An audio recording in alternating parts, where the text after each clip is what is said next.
Welcome to Raimondi Park. For your starting lineup, here is Tarek Ansari. And now it's time for the starting lineup for your Oakland Ballers. They're announced by manager Aaron Miles. Leading off and playing right field, number 6, TJ McKenzie. Batting second, the designated hitter, number 28, Lou Helmet. What's his first name? Batting third, the third baseman, number 15, Cam Buford. Batting fourth, the first baseman, number 29, Christian Almanza.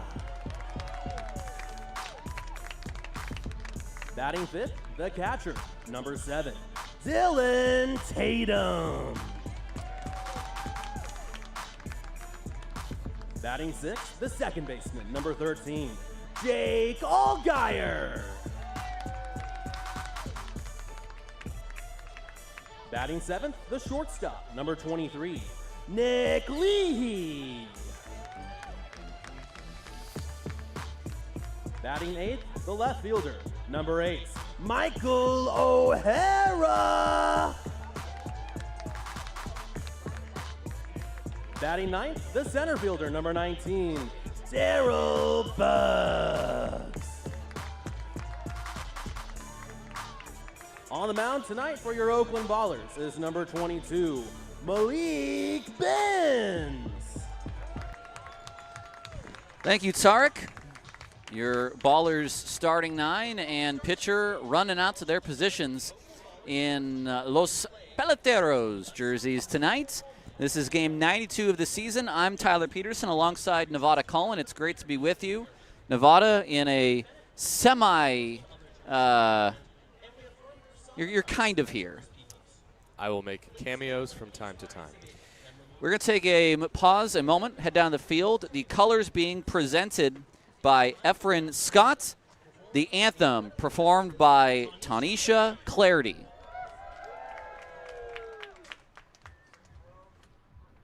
Oh, say, can you see by the dawn's early light what so proudly we hailed at the twilight's last gleaming, whose broad stripes and bright stars through the perilous fight o'er the ramparts we watched were so gallantly streaming, and the rockets red glare, the bombs bursting in air, gave proof through the night that our flag was still there. Oh, say does that star-spangled banner yet wave o'er the land of the free and the home of the brave.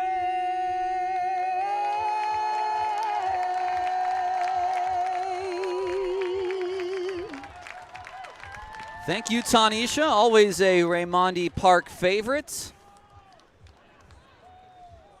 Only 5 games left for Oakland until we hit playoff time.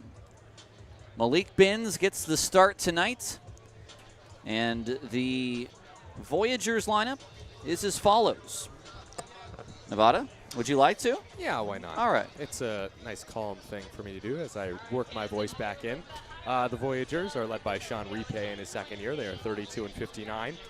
Aiden Redahan will lead off, the first baseman. Tommy Specht, the right fielder, bats second. AJ Fritz is the second baseman, batting third. Trey Cruz cleans up and plays shortstop. Anthony Swenda is the third baseman, batting fifth. Cooper Vest, left fielder, hits sixth. Emilio Corona, solo shot last night, plays center and bats seventh. Yadi Hernandez, the catcher, bats eighth. And Kyle Schmack is the designated hitter, batting ninth. They'll roll with Danny Galvin. He'll be opposed by Malik Binns. You saw the numbers for Binns there if you were watching our video stream. Overall on the year between Rocky Mountain and Oakland, he has a 3-3 record, a 6.69 ERA. That's 18 games and 13 starts. He does have a save. He got that with Oakland, but he is a starter by trade, and this is his natural role. I was tossing that up to you. Oh, okay. All right. But that's I'll give fine. you the defense behind Binns. No, I was just going to say a thought on Binns because you're the one that said he might be more comfortable in the starting role. Yes, this is a guy with Rocky Mountain this year with a 5.91 ERA, 2-2 record, 13 starts, 64 innings, 48 walks, 62 strikeouts. But really what we've seen so far with the Ballers, when he's gotten clean innings, he's pitched really well. When he's gotten put in situations where, say, the bases are loaded, then he's struggled. So hopefully tonight he can have a nice clean outing to boost his confidence for the playoffs. All right, I'll leave you alone from here on out. The defense for Oakland, it's O'Hara in left, Buggs in center, McKenzie in right, making his Oakland home debut. Buford at third, Leahy at short, Allgaier at second, Almanza at first, Tatum behind the plate. Nights off for Harris, Cobb, and Santos. In steps Aiden Redahan, Central Connecticut State University left-handed batter. We know that school well. The first pitch from Binns is high. It's ball one at 6:37 p.m. He was teammates with Noah Martinez in 2022. And Jeff Nickel, Wyatt Cameron. the 1-0 pitch is outside. I was going to say the other member of the Ballers team last year that was from Central Connecticut State, Dan Cavino. It's 2-0. Binns from the windup, and the pitch on its way. That will catch the outside corner for a called strike one. Called by Ricardo Rodriguez, who is behind the plate. Robert McGee at first. Mike Carr at third. Voyagers come in with bright red tops and gray pants tonight. A 2-1 pitch, line drive, right into the glove of Allgaier, who has to go down to a knee to finish the play. There's the first out of our ball game. That's Jake, top 10 Allgaier to you. He is. He has been featured on SportsCenter's top 10 this year as a member of the Gary South Shore Railcats. Probably should have been featured as well at some point as a member of the Ballers. This will bring up Tommy Specht. Specht, the right fielder, batted second last night, took a 1-for-3 with a walk. A left-handed hitter. And the pitch from the righty, Binns, is a breaking ball that's just a touch high for ball one. Specht at .312, 111 hits. That leads the club. 9 home runs and a team-high 65 driven in. Now Binns from the windup. Pitch on its way. That is high as well, 2-0.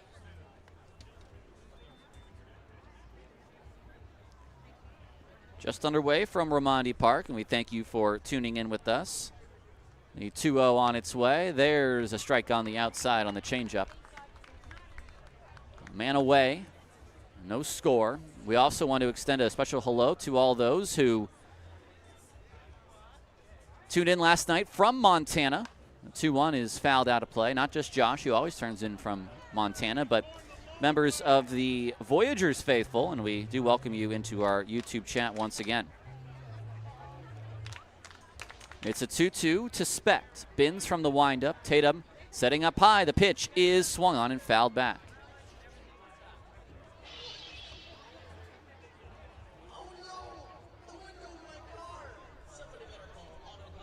It's hieroglyphics night at the ballpark and Hyro Day in the Bay Area, sort of a Hyro week, you could say, the 90s West Coast underground rappers. The 2-2 to Specht is off the glove of Tatum. It gets away from him. It's a ball outside. It's 3-2. I actually saw them perform as the smaller group known as the Souls of Mischief at the California Academy of Sciences last Thursday. They were quite good. It's a full count to Specht. Here's the pitch. It's swung on and missed right past the bat. 89 miles an hour, and Binns picks up his first K. Had really good performances here at home against Boise. Got roughed up a little bit in Boise. Took a loss on the start by Del Vecchio. And even, I should have said, I think that one's mine, I believe. Thank you, Nevada. First pitch to Fritz is a called strike. He took the loss on Del Vecchio's start, making him just the second reliever all year to take a loss for Oakland, which is quite a statistic. The 0-1 pitch to Fritz is swung on and foul at the plate. A big curveball for Binns. Base is empty, 2 away here in the top of the first. No score.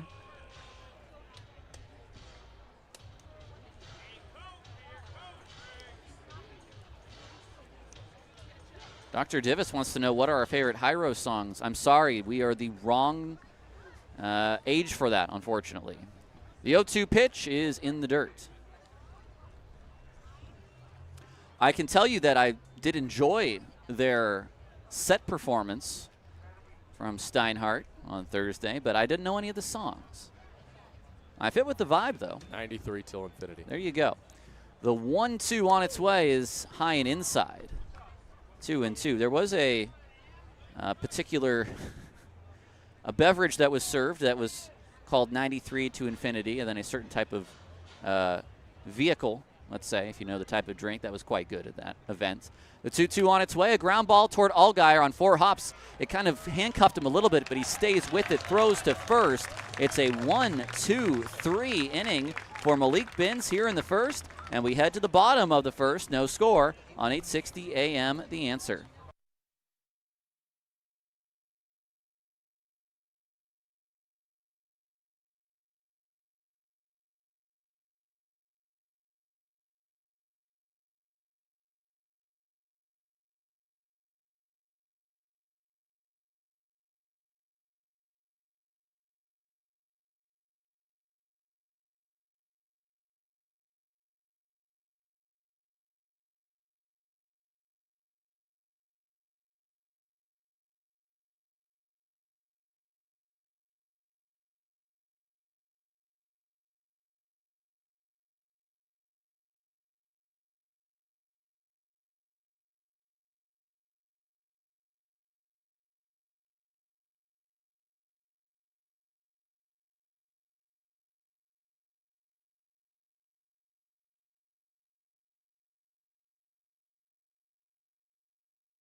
Bottom of the first from Oakland, Tyler Peterson and Nevada Cullen with you.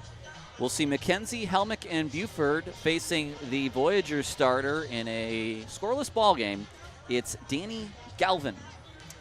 The pride of Key West, Danny Galvin, 25 years old, second-year Voyager. Last year with the Voyagers, pitched against Oakland, suffered a loss on July 10th, and his last start this year, Wednesday against Glacier, tied a season high with 6 innings, 9 hits, 5 earned runs. He's been Great Falls Wednesday starter since July 23rd, and the righty 5'10", 205 has an 8.95 ERA this year, a 2-3 record. This is just his 7th start, 66 1/3 innings, 113 hits, 26 walks, 53 strikeouts. Well, we're not going to be fooled by an ERA over 8 again, because last night Brendan Moody threw a complete game against the Ballers in a loss, allowing just 2 earned runs, and he came in with an ERA over 8. So Galvin against TJ McKenzie in his Oakland home debut. Galvin's first pitch from the stretch to McKenzie is swung on and missed. McKenzie on the year is batting .306, 16 home runs, 68 RBI, and 33 steals. That's combined numbers with Colorado Springs. Pitch to McKenzie is in the dirt. with Oakland. He has a home run. He's driven in 4, batting .250 after 1 week with the Ballers in Yuba, a series they took 4 out of 6, a 12th straight winning series.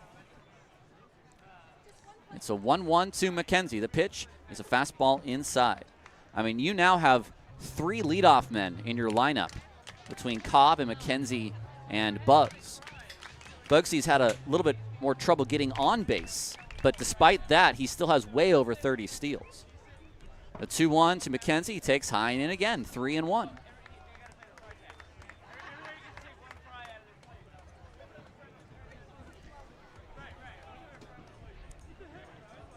Bugs and McKenzie both have 33 steals on the year. It's a 3-1 to McKenzie. Galvin throws, and it's swung on and fouled back. He is not afraid to take a hack. Well, the great thing is with that situation, if you're facing a righty, they're probably not starting. And so you have 2 dynamite pinch runners throughout the game to employ. A Vanderbilt Commodore in his time, also went to Georgia Southern. The full count pitch to McKenzie. Here it comes, and he takes just off the plate for ball 4. Nice eye by McKenzie. His brother Tristan is in the Cleveland Indians organization. I think we all know about Tristan McKenzie.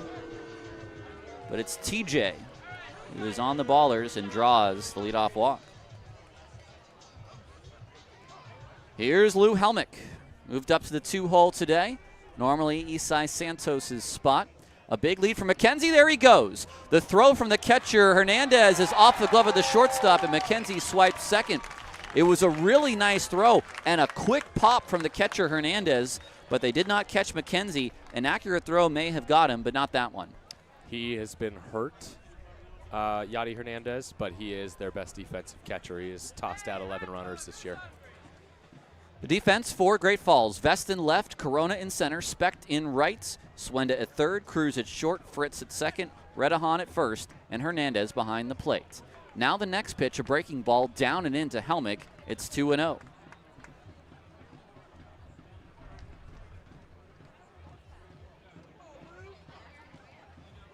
McKenzie at second, no score in our ball game here in the bottom of the first. The 2-0 to Lou. He takes in the dirt, 3-0. And boy, there's just so many ways you can use a guy like TJ McKenzie. You can either throw him in the lineup, you can hold him back for a pinch running situation, you can bat him against the left-handed pitcher. Yeah, he's a guy who could get on, hit for power. He can do it all. 3-0 to Lou. Let's see if he swings away with the man at second. Galvin to the plate, and he takes a strike at the top of the zone. Helmick started walking down to first, but now he walks back.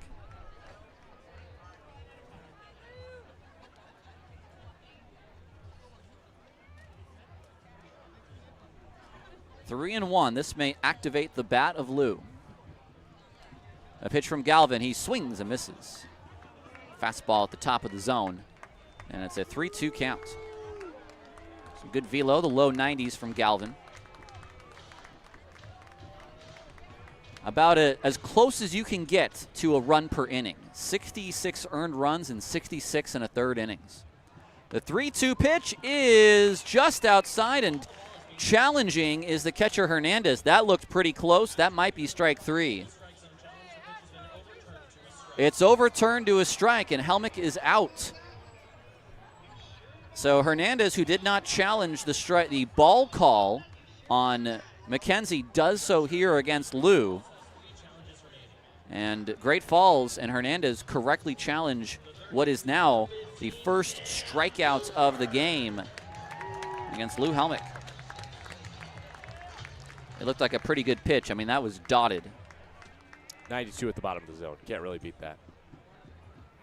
McKenzie jumping around at second. He's going to third. Hernandez's throw to third is not in time, and McKenzie swipes 2 bags in an inning. He's up to 35 on the year. Well, that was awesome to watch because that was quick twitch McKenzie at second base with a great jump, and also the quick pop time of Hernandez. The difference is that was a breaking ball, and that's what allowed McKenzie to steal it so easily. Here's Buford. in a 1-0 count after that first pitch. Buford toward right, shallow. This will dunk in for a single. McKenzie has to race home, and the throw is way offline. Hernandez has to go up the baseline to catch the throw from the right fielder Specht. It's an RBI single for Cam Buford, and it's 1-0 Oakland. Cam just continues to hit. That's now 28 of his last 32 games in which he's hit safely. Just a little blooper into right for his 113th hit, 71st RBI of the season. Well, McKenzie had to wait to see whether or not that ball was going to get down. It did, and with his speed, it was almost like trying to score on a shallow sacrifice fly. It was something he was always going to score on, though. Here's Almanza, 1-0 Oakland. The first pitch is a ball, hits a left field. It's deep, at the wall, a leap from the left fielder. It's gone, and it's big number 30 for Almanza.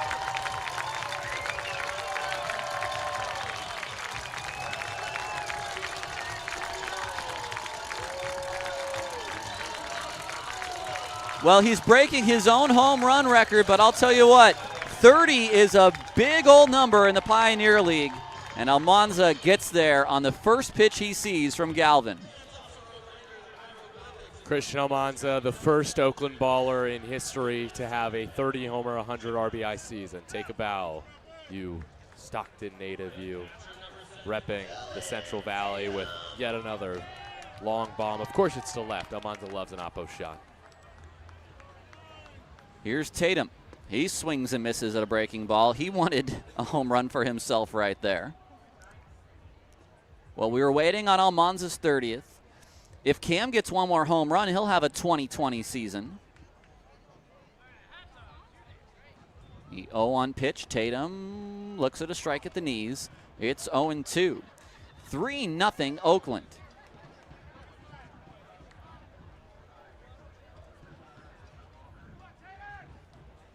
Setting up off the plate is Hernandez. Galvin to the dish. It's in the dirt.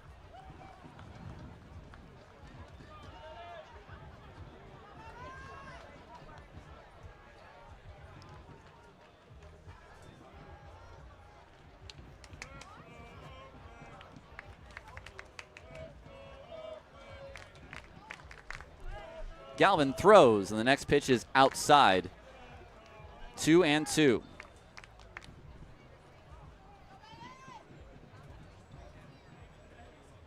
It's a quick strike again. It was 2 runs for Oakland in the first yesterday, now a 3 spot.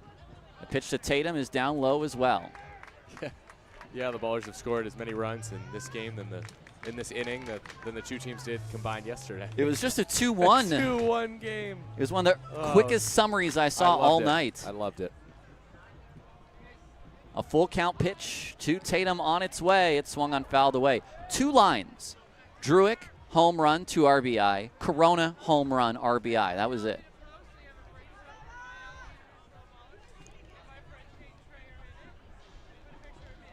Galvin has thrown over 20 pitches now here in the first. Another payoff to Dylan Tatum. He'll swing and miss at the slider. And another strikeout for Galvin here in the first.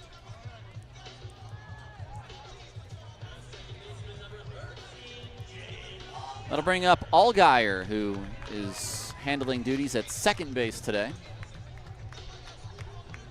You're going to see a couple guys get some nights off here as we hit the final few dates. I'm sure you'll see Christian get a night off.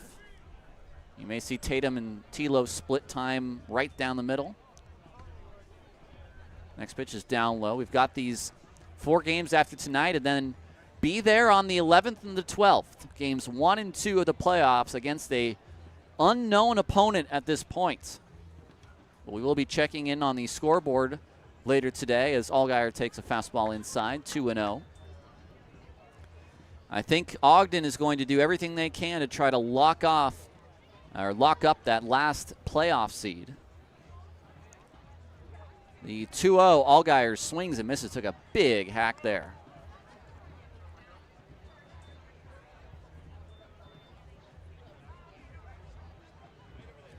Two away, bases are empty here in the first. 3 runs in for Oakland.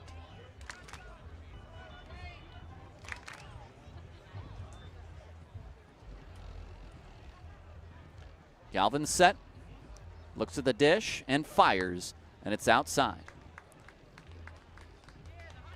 He's up to 26 pitches.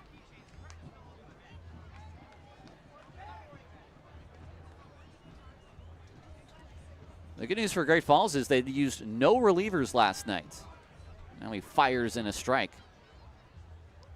Well, Galvin may strike out the side here in the first, but he has allowed 3 runs. Allgaier trying to get on base and maybe start a 2-out rally. Another payoff pitch. The 3-2 is swung on and missed, a big curveball. Galvin does strike out the side, but he allows the 3 runs. The RBI single by Cam Buford and the 2-run shot by Christian Almanza. 3-0 Oakland as we head to the second inning on 860 AM The Answer.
Welcome back to the top of the second inning. Tyler Peterson on 860 AM The Answer. And as it is now a tradition, we are going to throw BART cars out of this broadcast booth right now. So look up, and if you want a BART car, you need to stand up and get one. If you're waiting here in the... Okay, one more. I got one more. Nevada, does he have any more?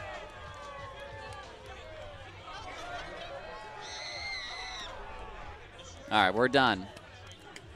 Malik Binns to face off against Trey Cruz. Pitch is on its way. If you are listening to the game, I have a BART car for you. If you're listening to the game at the ballpark and you haven't got one before, come up to the box and I will give you a BART car. Ken got one last night. Josh got one last night. Are you listening to the game and you're at the park? Come get a BART car. 2-0 to Trey Cruz. He takes high, 3-0.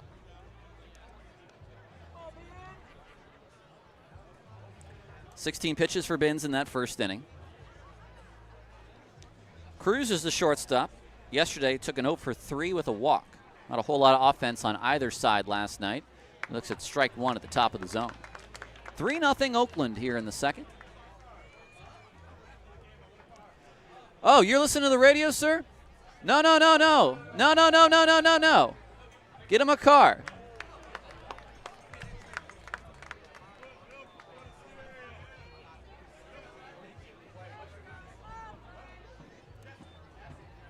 Binns to the dish. The 3-2 is swung on and missed.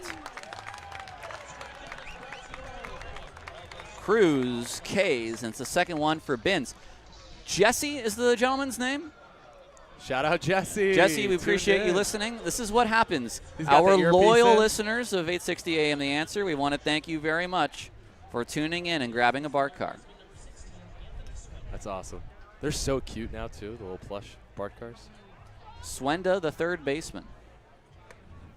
Looks at ball 1. I'm telling you, man, they're going to be like Hello Kitty bobbleheads. It's just the kind of thing that's going to go crazy on eBay.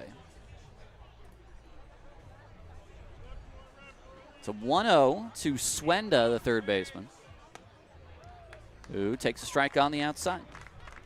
Last night, 0 for 4 was Anthony Swenda. .323 on the year, 16 doubles, 7 home runs, and 38 driven in. Binns from the windup fires a fastball in the dirt. It's 2-1. 3-0 Oakland here in the top of the second.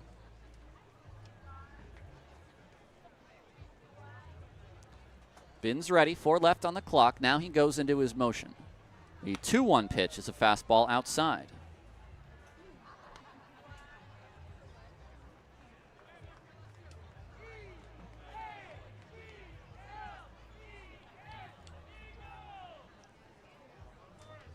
(3-1). Swung on and fouled away.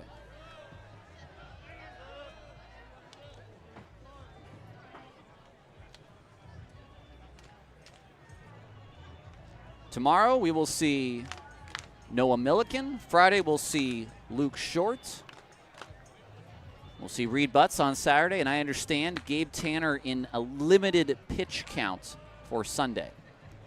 The 3-2 is low. It's ball 4. The first base runner for the Voyagers. It's a 1-out walk here in the second. Can I just say, we're in the second inning, and you're talking about tomorrow's probable starter and the rest of the series. Shame on you, Tyler. The only reason I say that is because things are shaping up for the playoffs, and I think we are more or less under the assumption that it will go Milliken and Short back-to-back. Now, the third starter, we've talked back and forth. I think you and I are convinced it's either Reed Butts or Gabe Tanner, depending on which team. I think I'm convinced now it's going to be Tanner. Okay. After what he has done with the complete game. I think Reed is going to definitely have his say on Saturday. I mean, it may also depend on whether or not it's a left-handed hitting lineup or a right-handed hitting lineup. Yep. If it's Ogden or if it's Yuba, you're looking at 2 potentially different scenarios. It's a 1-0 to Vest, and he will look at a fastball off the plate. It's 2-0. It's 3-0. Oakland leads. At first is Swenda, who walked in this inning. Vest, the left fielder, played first base last night. 282, 6 home runs, and 29 RBI. The pitch is high. I think it's also dependent on or at least the amount of starters that the Ballers will have depends on if they sweep or not in that first round. Because if they do not sweep, if it goes 3 games. Binns to the dish. Breaking ball is in for strike 1. I'm not looking past the first round. I'm just saying we're only talking about the first round. We're probably going to go 4 deep for sure. Yeah. But so as far as the first series goes, I think it's Tanner Butts in whatever combo. The 3-1. Ground ball down the line. Foul. Robert McGee says that did not go over the bag. That kicked to the right just before. And it's a 3-2 count now to Vest.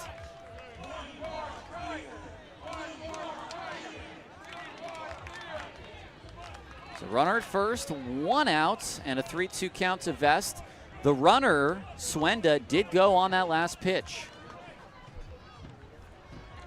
Vest stands back in.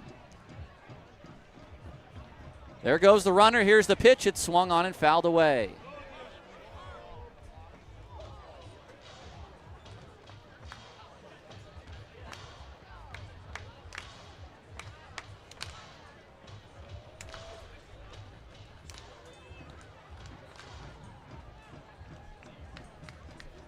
(3-2).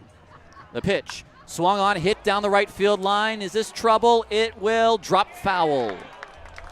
On the warning track down the first baseline. Thankfully, and not the warning track behind the right fielder, McKenzie.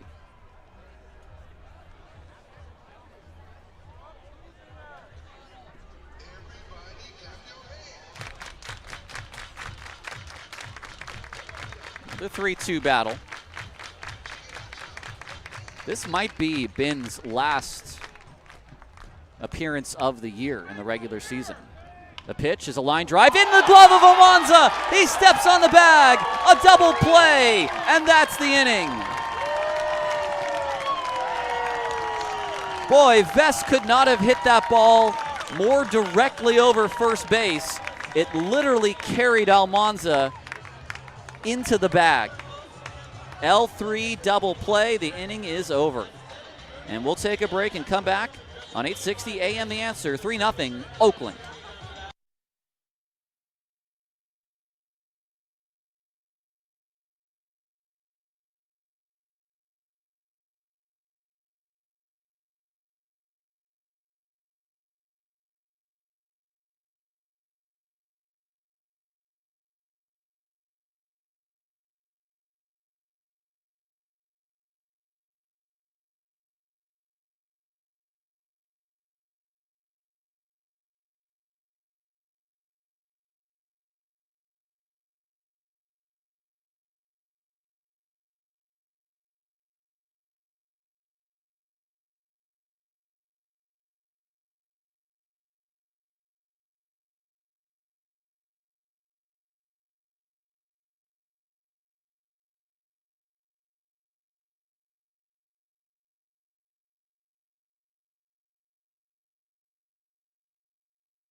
We move on to the bottom of the second.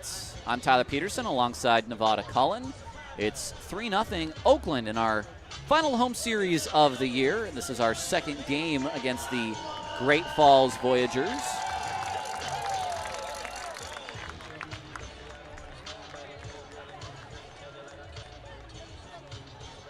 Ballers won last night by the score of 2-1. And here's Leahy, O'Hara, and Bugs, the first three to face Galvin for the first time tonight. Galvin from the stretch. His first pitch to Leahy is a strike at the letters. Miles has just delivered us some press box food here in the bottom of the second inning. Got some tenders and some fries. Yes. So it's good time of night. The 0-1 to Leahy is a strike on the outside, and Leahy will not challenge that. Oof, Ricardo. Oh, man. I think Ricardo knows he missed that one. Ricardo is one of my favorite and one of the best umpires in the Pioneer League. 0-2. The pitch to Leahy. He swings and fouls it back. That was definitely a center cut pitch there. Also, I brought up the food, Tyler, to let you know that whenever you want to eat, I can calmly call the action. just tap me in. I'll have you in for a celebrity third. How Hey. about that?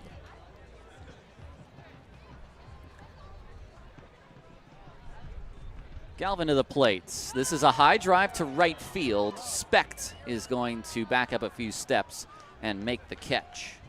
It's out number one here in the second. Well, a couple of hits for Oakland in the first. McKenzie started off with a walk and a couple of stolen bases. It was a Buford RBI single and a Almanza two-run homer. That's how we've arrived at our 3-0 score. Here's Michael O'Hara, batting .343 in limited time, just 102 at bats.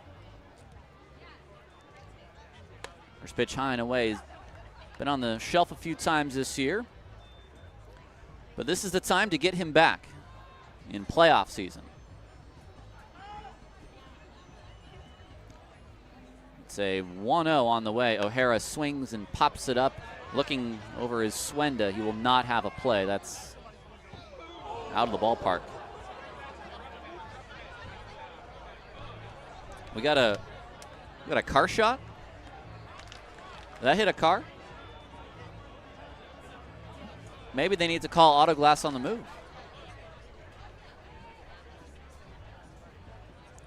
It's a 1-1 to O'Hara. That's out of play. One of our good radio sponsors.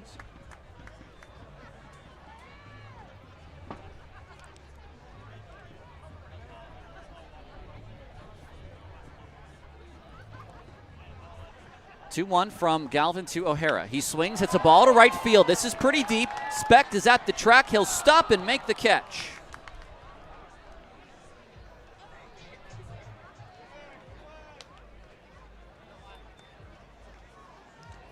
If you're wondering about the lag between flow and broadcast, that's because it's a video stream, and it will never be as fast as radio, which is why radio is always superior.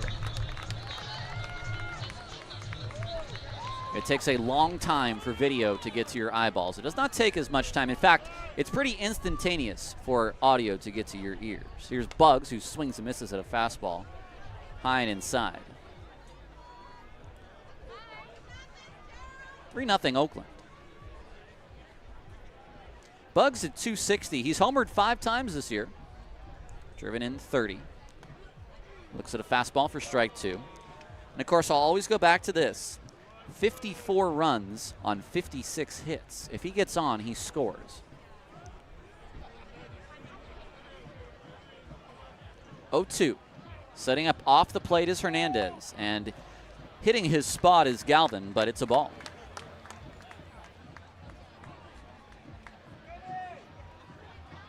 1-2.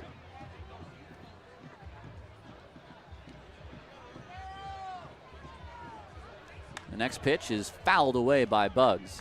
It's 1-2.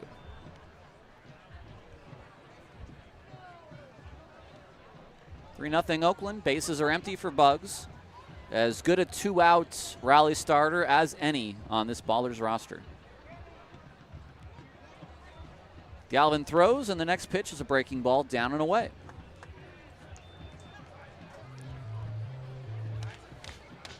Bugs with 33 steals, a new team record. He has 4 triples on the year, which is a tied for a team record.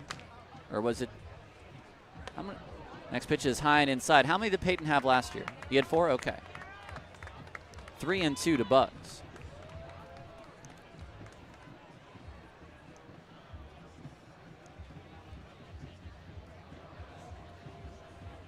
Galvin's full count pitch is swung on and missed. Strikeout on the outside. He's now retired 5 straight and 4 Ks for him on the day. We head to the third, 3-0 Oakland on 860 AM. The Answer.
Welcome back to Ballers Baseball here in the third. To titillate you, I'll turn it over to Nevada Cullen for the third.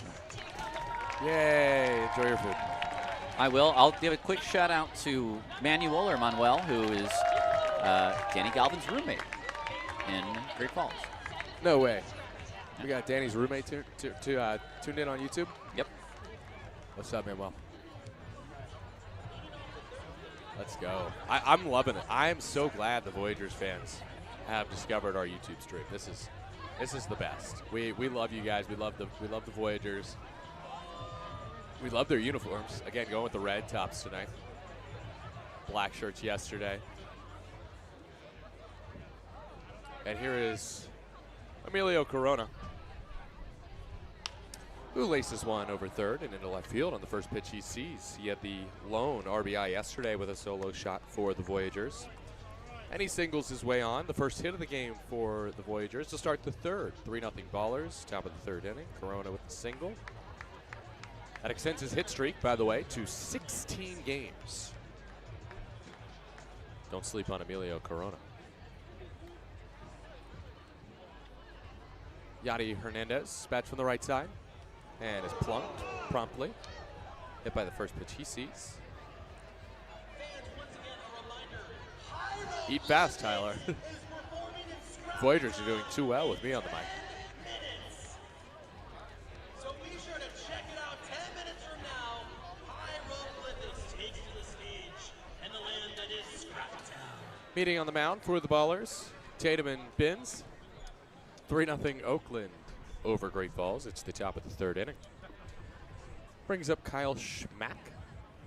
Speaking of hit by pitches, nobody's been schmacked by a pitch more than Kyle. 15 times this season. After his buddy Yadi Hernandez was just plunked, Schmack comes to the plate on a 10-game hit streak. 1 for 4 yesterday. First pitch from the righty Binns to the righty Schmack. It is just a bit high for a strike though, top of the zone. 86-mile-an-hour pitch from Binns, nothing in 1. Schmack 34 games, 41 hits, hitting .350. 0-1. Schmack takes inside. You can tell that he's been hit by a pitch quite a few times with how close this big right-handed batter crowds the plate. 6'1", 225, 24-year-old from Indiana.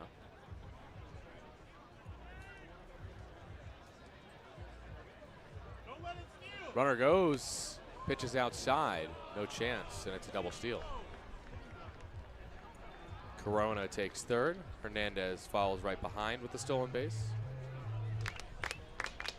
And it's 2-1 on Schmack. Chance for him to get the Voyagers back into this game. Oh, get on the board. They're already in it. 2-1 toss is low and in. 3-1. It's 3-0 Ballers, top of the third inning, but 2 in scoring position after the double steal. Corona was a straight-up steal. Yadi's was delayed at second. Hitters count for Schmack. And he swings and misses. The Rabin's fastball at 89 at the top of the zone.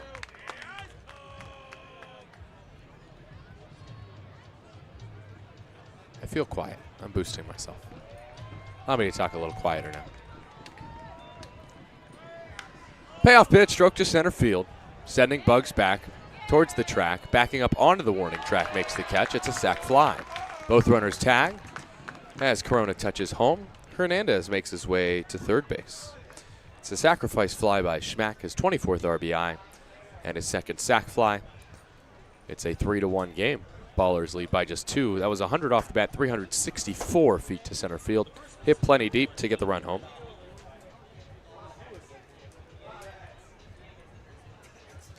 Brings up Aiden Redahan.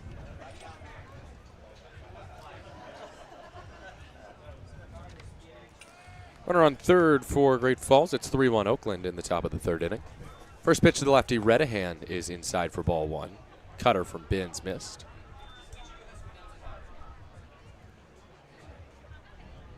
Runner at third with 1 out. 3-1 Oakland over Great Falls, top of the third inning. 1-0. Redahan takes low. 2 balls, no strikes. Redahan last year, or this year I should say, at Central Connecticut State, led the NCAA with 1.9 hits per game, nearly 2 per game, and a .455 batting average. He takes inside, 3-0. That was, of course, at Central Connecticut State. He is from Greenwich, Connecticut. And he's in a 3-0 count. Lined out to second his first time. Do you remember Noah Martinez's hometown in Connecticut? New Milford. Thank you. Yep. Look at that. 3 up. Redahan takes outside for a strike, 3-1. Is it just me, or is it Ricardo taking longer than usual to make these calls today? Yeah, there's definitely a certain pause here. He's kind of chilled out like the rest of the Ballers. He's just relaxing today. 3-1 inside. That's a 5-pitch walk for Redahan. Runners on the corners with 1 out here in the top of the third inning. That pitch looked just slightly aimed, and I think that is going to stir Jim Dietrich out to the mound. Yep. No reason to make a move to the pen. It just all is depending on the pitch count for Binns. Ballers could lose this game 75-3, and they wouldn't bat an eye because they've already locked up the most wins in Pioneer League history. I mean, so long as it only takes 75 pitches. Right. Exactly. Benz is at 47. You're 2 1/3. My kudos to you, good sir, for wolfing down that those chicken tenders and fries. Well, you said eat quickly, so I ate quickly. Yeah, you did. Feel free to take over the play-by-play if you're ready. Okay, I will take over the play-by-play. There you go. Well, there's a mound meeting right now, so we can just talk. So, what's new with you? How about please get better soon? Will do. I'm feeling all right. I could continue the inning, but I'm choosing to save my voice for tomorrow. I'm going to the bullpen. We're tapping you out. To the ballers aren't going to the pen, but we are. Tommy Specht, the right fielder who struck out against Binns in the first inning, bats with men at the corners and one away here in the third. It's a 3-1 Oakland lead. There goes the runner. The pitch is way inside, and that was completely stolen off of Binns. I don't know what that was at all. I mean, you saw Redahan take 3 little mini steps and try to time up Binns, and he did not throw over. That's a stolen base. A 1-0 to Specht is down and in. It's 2-0. And Malik's got to do better than that.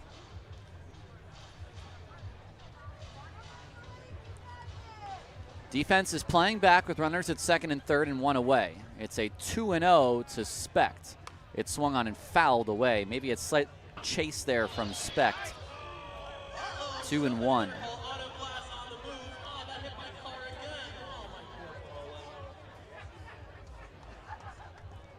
At third is Hernandez, who was hit by a pitch. At second is Redahan.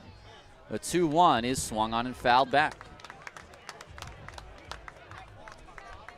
Now 2-2.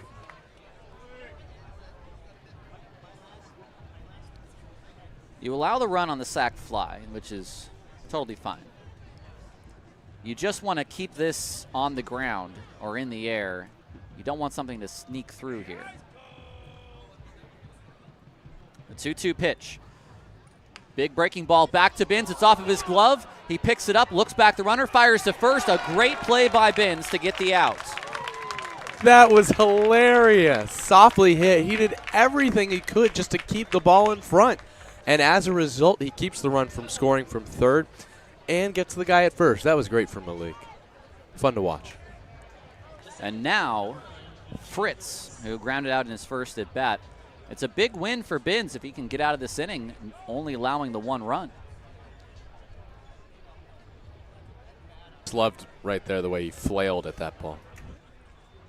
First pitch to Fritz. Big breaking ball is high. It's big for Binns both in terms of his longevity for the game and also the game situation.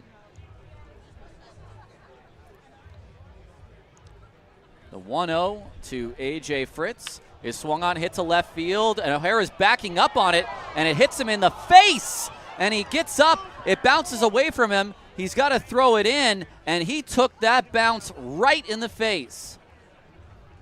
Ow. It's going to be a 2-run double. This game is tied.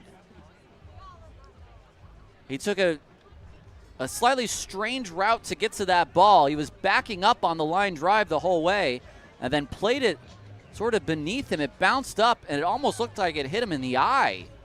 And then it got away from him. This game is tied.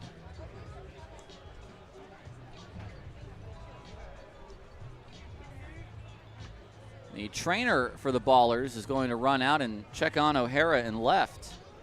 But it is a 2-run double for Fritz. I don't think he ever had a real read on that. That would have had to have been a ball he would have needed to charge. I mean, with where the ball ended up, if he doesn't back up, he probably makes the catch. But he just had no read on it. And then it got him in an uncomfortable spot. It may not have hurt him very much, but I bet you it scared him to where it hit him in the face. Freaked me out because it looked like the ball knocked out Mike on that play. And I think you're dead on there, Tyler, that he never had a read on it, because I was looking at that ball off the bat. I was like, well, that's a really nicely hit ball, hard hit at 97 off the bat, but that should be an out. Binns against Cruz. He takes a pitch off the plate, so it's a 2-run double. And the line scores are the same now, 3-2-0, 3-2-0.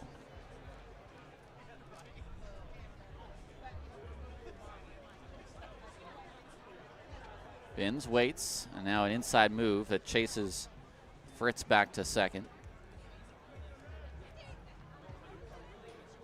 We're all tied up in the third. Malik kicks and fires, and that's in the dirt.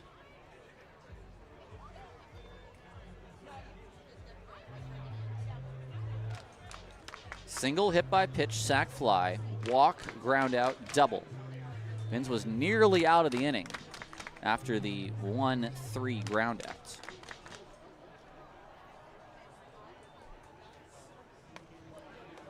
Next pitch is a strike. 2-1.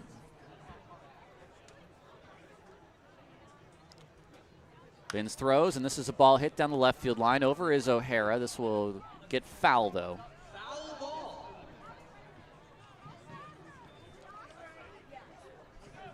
2-2 counts to Cruz, who struck out against Binns in his last at bat. It was a one-run game last night. It looks like the Voyagers are going to make this a tight ball game tonight as well.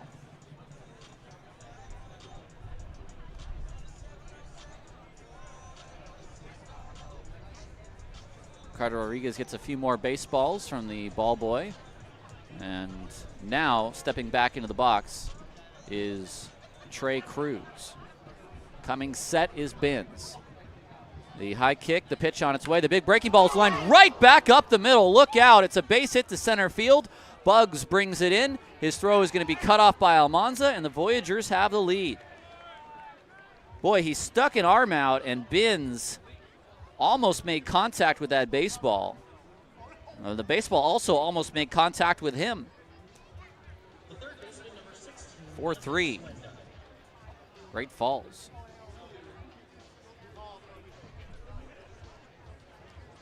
Here's Swenda.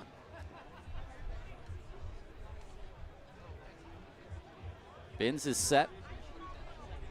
Pitch to the plate. Fastball, a called strike at the knees.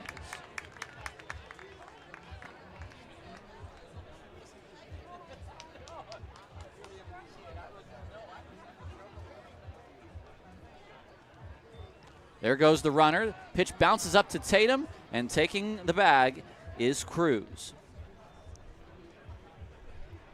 That's the fourth steal of the inning for Great Falls.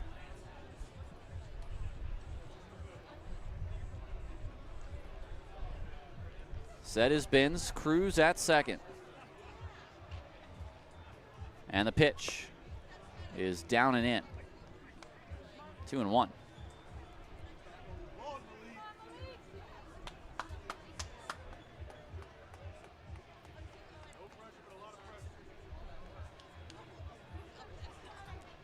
Binns fires, and here's a ball hit to right field. In is McKenzie, still running in. McKenzie will make a shoestring catch. The inning is over. It's 4 runs for Great Falls on 3 hits, no errors, and a man left on base. We head to the bottom of the third, 4-3. The Ballers trail on 860 AM, The Answer.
We're here in the bottom of the third. The Ballers now trail 4-3.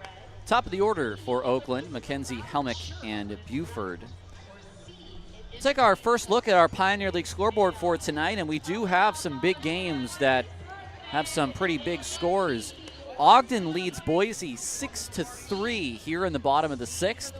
Ogden trying to wrap up that fourth playoff spot. Rocky Mountain.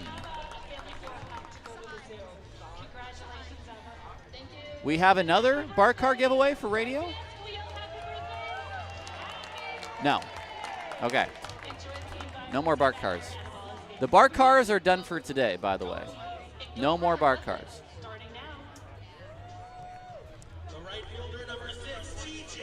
The Rocky Mountain Vibes lead the Grand Junction Jackalopes 7-4.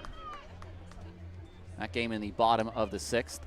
Rocky Mountain isn't mathematically out of the playoffs, but I don't think they can leapfrog every other team. I don't think it's possible.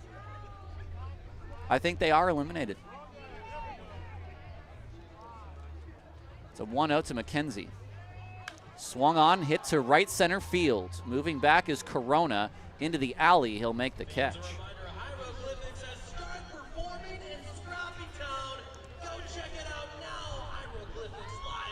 Here's Lou Helmick.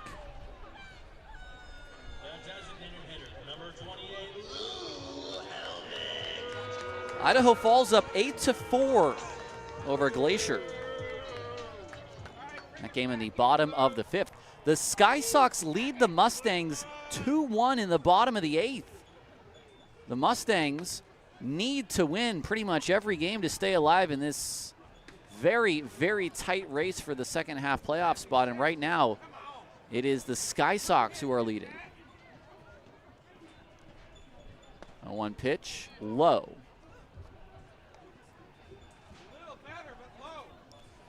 Yuba up 3-0 on Missoula in the second inning. We have some doozies so far. It's a 1-1. So Lou, a high drive down the right field line. Moving back is the first baseman into foul territory, and he will make the catch. A foul out to the first baseman. Let me see if I have this right. Whoa, you were very loud, my friend. Oh, apologies. Turn you down just slightly. Take me down. Gio Brusa, 2-run homer. Yuba Sutter leads 3-0. I don't know what happened. Okay. I'll bring up Cam Buford. It's 2-0. Well, That's so strange.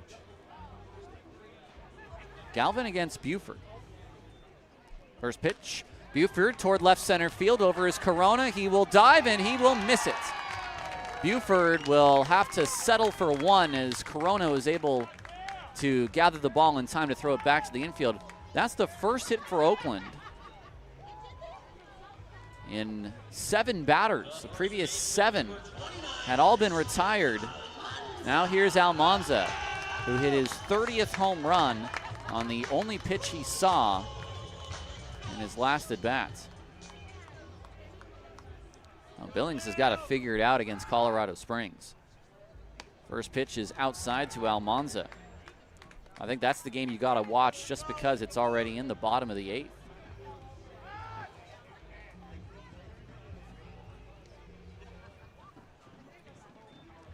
Almanza swings and hits a high drive to center field. Corona is there. This will stay in the park, and Almanza flies out to center field. No runs on a hit, no errors, a man left on base. We are through 3. The Voyagers lead 4-3 on 860 AM The Answer.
A third of our way through our contest tonight. It's the Voyagers that lead 4-3 here in the top of inning 4. We'll see Vest, Corona, and Hernandez against Malik Binns.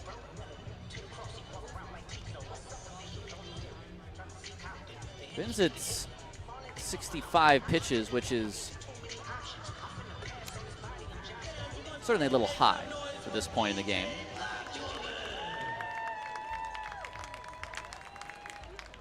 Vest lined into a double play to end the second inning. The Voyagers sent 8 men to the plate in the third inning. 4 of them came around to score. Here is Vest.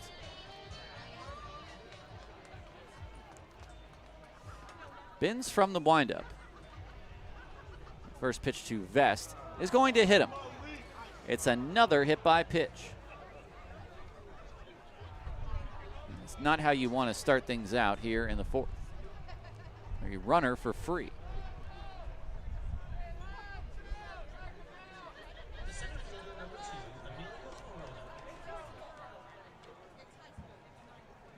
Corona singled to lead off the third. That began the big rally.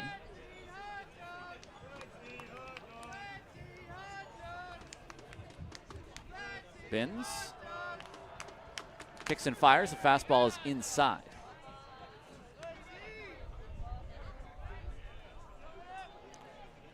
I don't know if there's anyone warming for the Ballers yet, but I do see bullpen catcher Dante Peretti at least standing up in the Ballers bullpen. 1-0 pitch. Big breaking ball is outside. It's 2-0.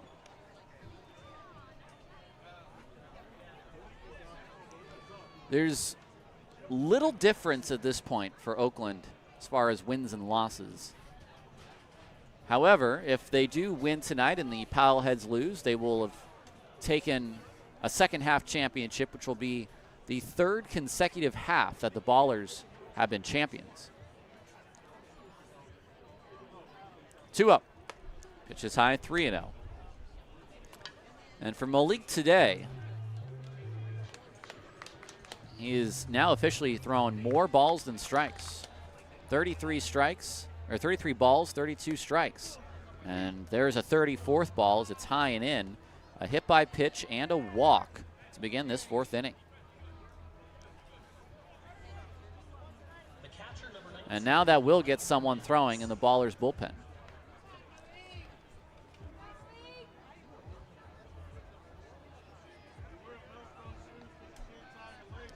Here is Yadi Hernandez.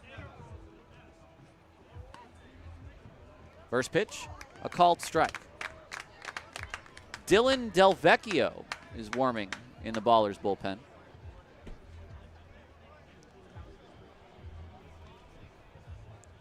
Binns is set. Pitch on its way. There's a breaking ball for a called strike. I'm interested in the move for Delvecchio to the pen today. Might we see a potential strategy for Oakland in the playoffs to bring Delvecchio out of the pen? They are certainly going to have pitchers who have length who will not be making starts. The 0-2 swung on and missed. A huge cut by Hernandez, and there's one away. It's the 3rd strikeout for Binns on the day. A 4-3 ball game here in the top of inning 4. Here's Kyle Schmack. All name team. Binns is set. Yes. Okay. And he'll spin back, and Vest is back to the bag. I thought about what you said. You were right. He deserves a spot. Binns to the plate. Big breaking ball in for a called strike 1. That was an abbreviated step there for Binns. It was not the full kick.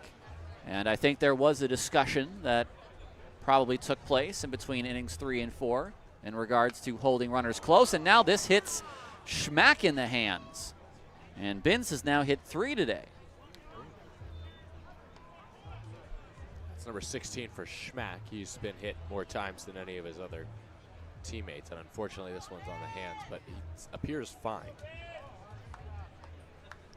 Here comes Aaron Miles.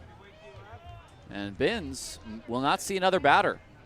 That is going to be it. There will be a change for Oakland. The bases are loaded here in the fourth. 2 hit by pitches and a walk to load the bases with 1 out.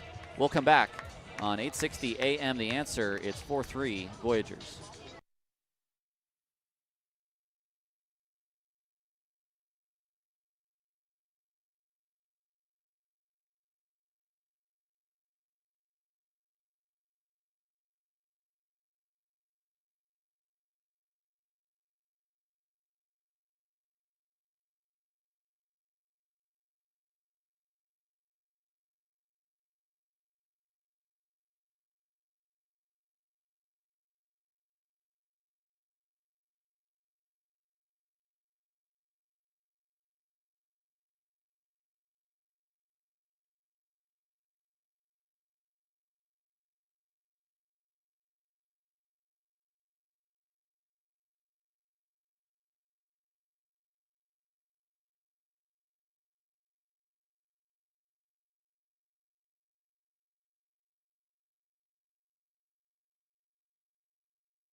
Well, it was not a night for Malik Binns in the start. 3 1/3, 3 hits, 3 walks, 3 Ks, 3 hit by pitches, 4 runs all earned, and 3 men still his responsibility on base.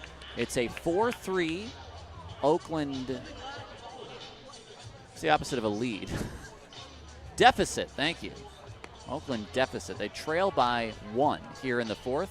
And Dylan Delvecchio, the lefty, will come out for Oakland. Delvecchio will be making his second relief appearance of the year, a 1-2 record, an 8.42 ERA, 25 Ks, and 16 walks in 31 innings. He'll begin by facing Redahan and then Specht, a couple of lefty batters. Ballers looking for a ground ball that will get them out of the inning.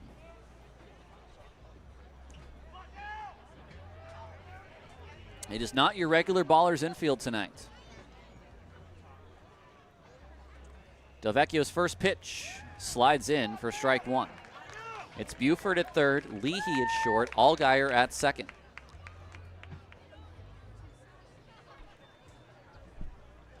Redahan walked and also lined out. The next pitch is a fastball. Is it low? I think it was. It got through Tatum. It looked like a decent pitch, but just a touch low, I thought. Unless that pitch bounced somehow and I didn't notice. It's 1-1. There's a good moon out tonight. A waxing gibbous, I believe. The 1-1 on its way. A big breaking ball just off the plate. Nowhere to put Redahan. It was a hit by pitch to Vest and then a walk to Corona. Binns got the strikeout of Hernandez and then hit Schmack. A Schmack. There we go. 2-1 now on its way. That breaking ball is hit toward the shortstop, Leahy. He'll go to third, and they get the out there. What a great play for the fielder's choice. A run will score, but the out goes 6-5, the only play on the infield.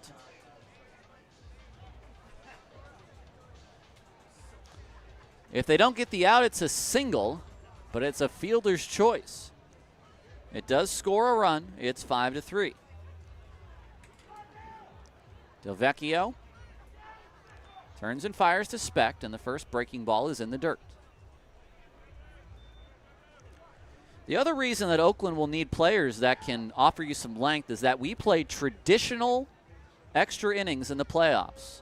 No ghost runner, no knockout round, good old extra innings. The 1-0. It's a high drive into center field. Bugs is going to have to come in. He's there. He stops. He grabs the ball out of the air, and the inning is over. Some nice work by Del Vecchio. It'll close the book on Benz. It'll be 5 runs, all earned, but he does limit the damage to just 1 after the fielder's choice. It's a run on no hits, no errors, and 2 men left on base. We will head to the bottom of the 4th. Ballers trail by 2 on 860 AM The Answer.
Tatum, Allgaier, Leahy. Your first 3 here in the 4th. Danny Galvin right now is working on a win.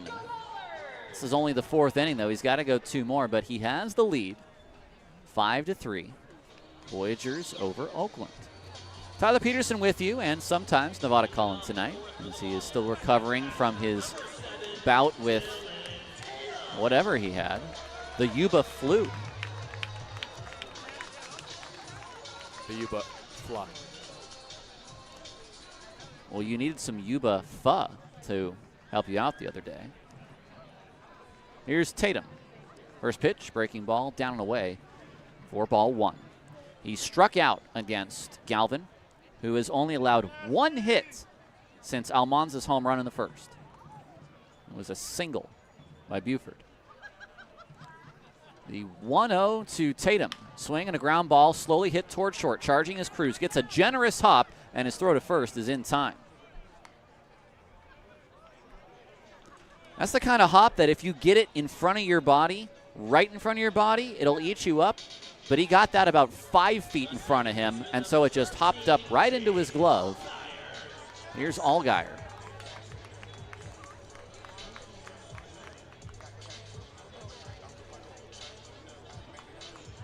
Here is Jake Allgaier. First pitch is down low. For those wondering in our YouTube chat, yes, the Voyagers are on the radio. It's with Max and their broadcast, which is also seen on Flow. 1-0. Swung on and missed. I've known my fair share of broadcasters over the years, such as Ross and Quinn. I have been to the stadium in Great Falls. I've been up in the press box. I've taken those wooden steps myself. Allgaier, ground ball, foul. Those, of course, coming in my days with the Idaho Falls Chuckers when we made a trip to Great Falls. It was only a 3-game series. When you were there, did you see any unidentified flying objects? I did not, but I was concussed in Boise. Oh, no. And I have the bumper sticker to prove it. The 1-2 on its way. Allgaier swings and misses. 5 Ks for Galvin. So when you say you have the bumper sticker to prove it, does your bumper sticker say I was concussed in Boise? I should have made a shirt out of it, really. But I got concussed in Boise and actually had to sit out 1 game in Great Falls. Who filled in? No one. A broadcast did not occur that night. Here's Leahy. This pitch is fouled back. And that's toward the end of the season as well that we visited Great Falls. I will say I went to the Arby's there across from the Days Inn, and made the mistake of having the Euro. Not the Euro. Oh, Tyler. When Arby's says they have the meats, they didn't specify that the meats were good. Nick Leahy and an 0-1 count. Galvin throws. Leahy breaks his bat. This is down the line and dropping foul.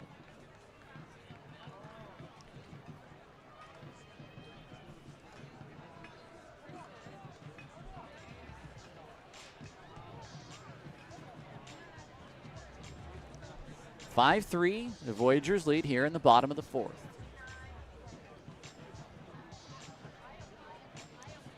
Tomorrow's our last Prescott night market. I should say ours, the community's last Prescott night market. Not of the year, but certainly of our season. There will be one more in October you can enjoy, but not go to a Ballers game right after.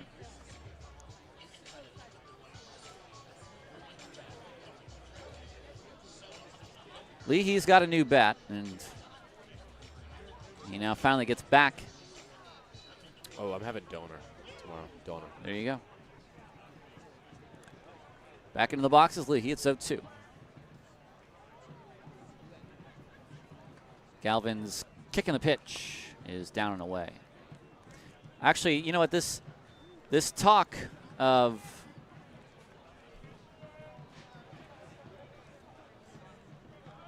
being concussed in Boise has brought up a very interesting question on the answer. 1-2 is swung on and missed. Leahy is gone. 6 Ks for Galvin. He is rolling.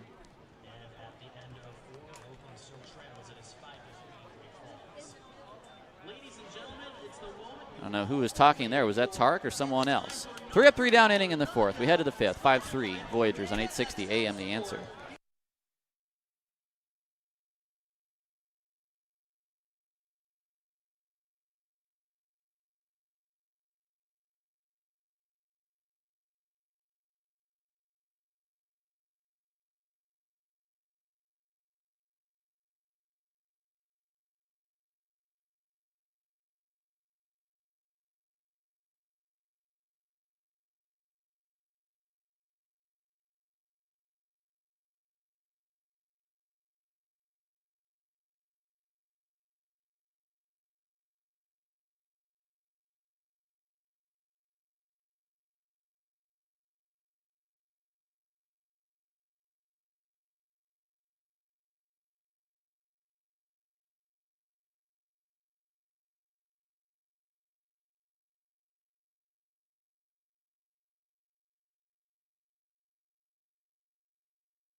Welcome back to Ballers Baseball here on 860 AM The Answer. This is Tyler Peterson on the mic, and I have a question for you. If you are on our chat on YouTube, I want to know the answer to this question on the answer.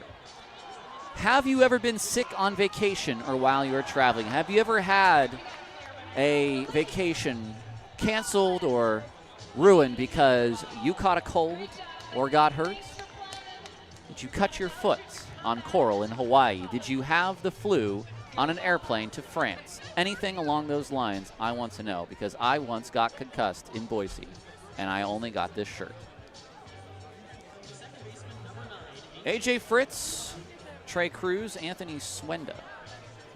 My story is thus. At Idaho Falls, we did like to sell broken bats from games. So at the final game in Boise, we were packing up, and I thought, let me go grab the broken bats, because we'll be able to sell them when we get back.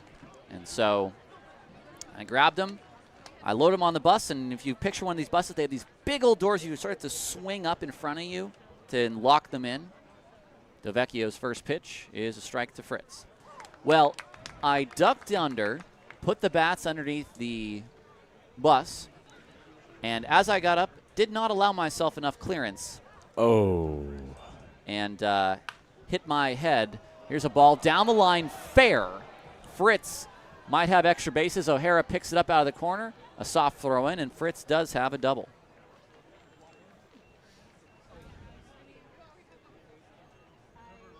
So you hit your head on the bus door. I hit my head on the bus door, and it knocked me down at first, and it was night, and I was the last one on the bus. I got up to look to see if anyone had noticed, and no one had noticed. Thank goodness. But I was concussed the next day. The Butts once had to cancel a Christmas vacation because of a sick dog, and that does count, absolutely. Food poisoning during a week-long business trip in Colorado for Paul. Swing and a miss by Cruz. It's 0-1. Manuel got food poisoning at a game in Idaho Falls. Don't recommend eating the corn dog. Oh, no. You've eaten that corn dog, I'm sure. Maybe so. 0-1. And Cruz takes it outside. Summer shorts is more gruesome. Mexico Beach vacation got a bad cold, miserable, and burst eardrum, bleeding on the landing into SFO.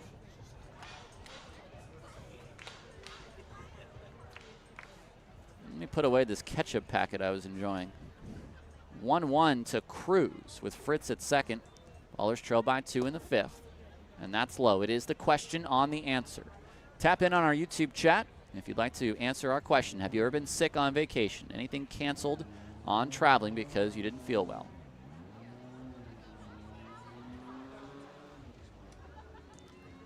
(2-1). That's outside.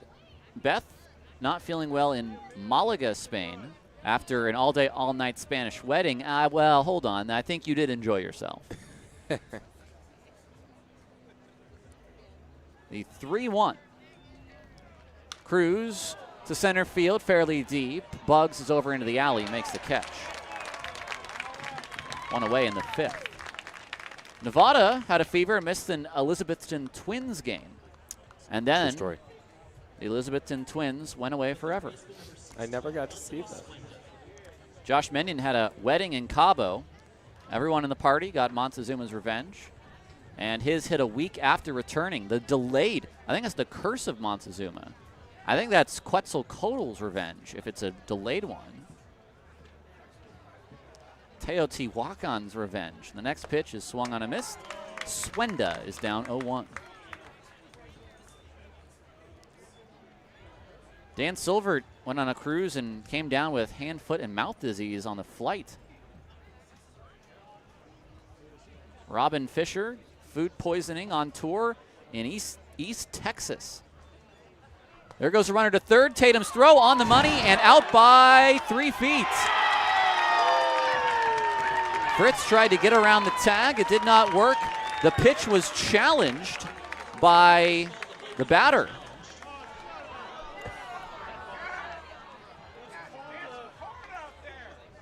Called a strike, overturned to a ball.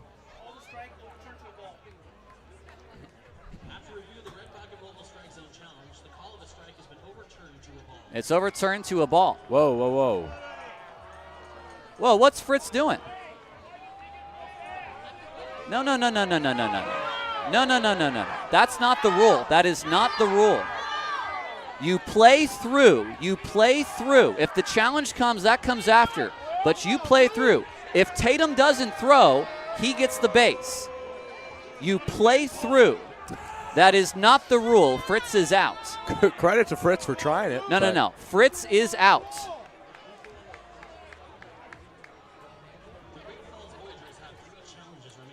This is not the rule.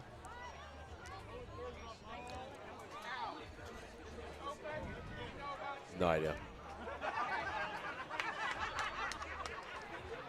No, this is not the rule. That's not the rule. Do I need to run down? That there? is not the rule. Fritz is out. There is no replay of that. He is out. This is wrong. This is just wrong. Should I go This down? is not how it works. This is a P. This is an absolute P. This is not what the rule is. Well, the umpires have messed this up. Pitch is a strike. Come on, Ricardo, just when I was complimenting you. you do not reset it. Otherwise you can just keep doing that for all time.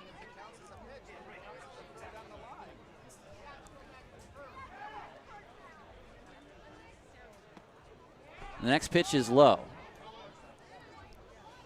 If you want to go till Aaron, that's up to you, but that's the rule. They got that wrong. Text James. 2-2 to Swenda. Runner at second. Next pitch, swing and a miss by Swenda. It's strike 3.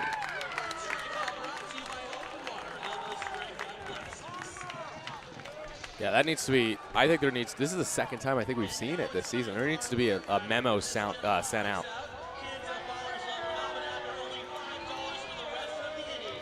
I mean, the prudent thing for us to do is to go to the rule and find it. But the last time the league sent a memorandum about that particular play, it's that you have to you play the whistle, basically, is what happens. You play the whistle. First pitch is a called strike. So whatever happens after that is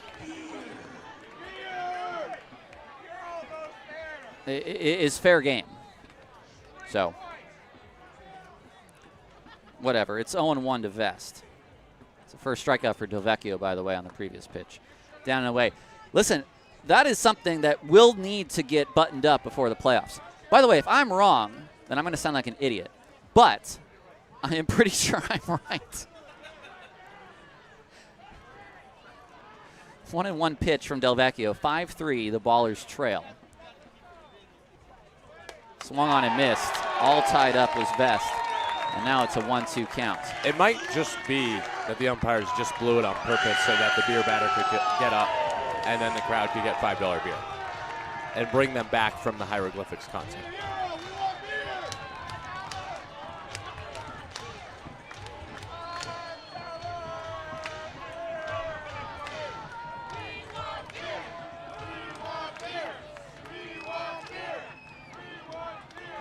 The 1-2 pitch, strike 3 called on the outside corner, and that is beer for our fans. No runs on a hit, no errors, a man left on base. We go to the bottom of the 5th. 5-3 Oakland trails on 860 AM, The Answer.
Welcome back to the ball game here on 860 AM, The Answer.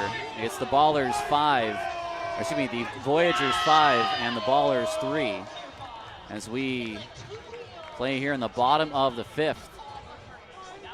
Galvin trying to get a win tonight.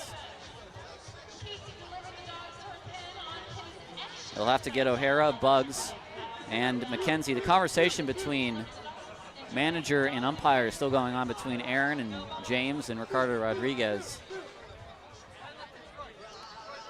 in regard to the sending back of Fritz from third.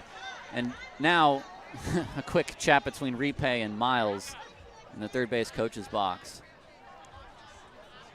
None of the 3 umpires had that.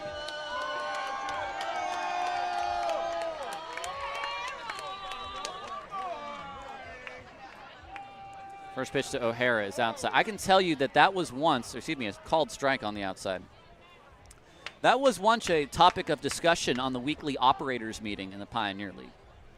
And the league did have to come out and give some clarification on what happens in a situation such as that as O'Hara fouls it back. And my recollection on that is what happens is you take it's not a holding. It's not replay of first down. You play through the result of the play. If Tatum throws that down the left field line, throws that ball down the left field line and the runner comes in to score and the pitch is overturned, you're sending Fritz back to second? No. And it's as simple as this. The challenge does not affect the play on the field. And even so, if Tatum wants to challenge, what he can do is he can throw the ball and then challenge. Next pitch is high and outside. Because if that's the third out of the inning, you get the third out, great. Let's say there's 2 outs with 2 strikes at the plate. You tap the head, maybe you get the third out at home. That is how the rule is written. And in a meaningless game, as far as results in the standings, as O'Hara will ground out to first base, it matters little. However, the getting on the same page is crucial. And I think the next time that happens, if it does occur in the playoffs, we're going to get the old P sent up to the press box.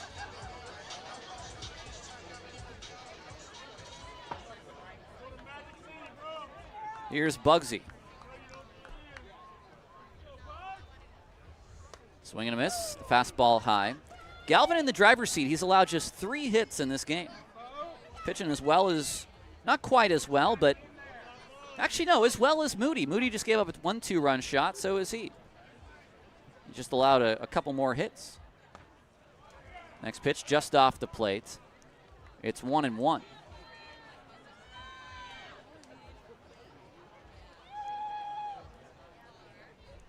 I'm going to send you the rules. You see if you can find it. 1-1. Fouled back.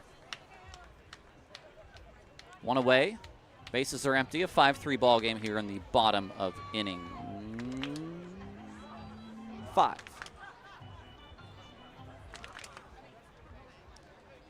My multitasking skills are only so good. It's the 1-2. Say Bugs, that's down and away. I have seen my fair share of protests and rule, what's the word? Interpretations come down over the years. And that would be one that got a piece of Bug just barely. And Bugsy is down to first with 1 away. That'll bring up McKenzie. That'll be a new one for me. All right, I'm sending you this, Nevada. Ready to receive email. TJ McKenzie. Wait. Here's McKenzie. Man at first. 1 away. And McKenzie takes a pitch outside. Better get Nevada. I'll fax it over to you. The fax machine is back.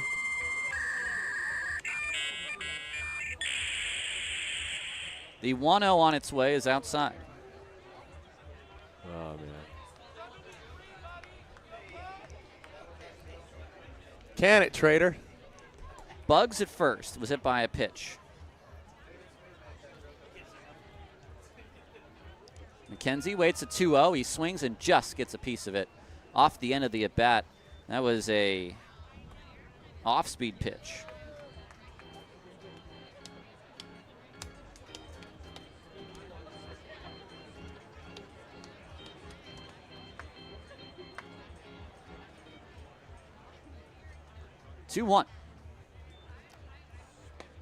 Striking outside is McKenzie.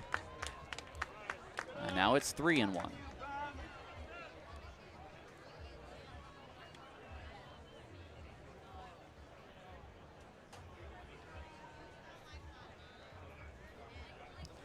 Galvin set. There goes Bugs. The pitch is hit out of play.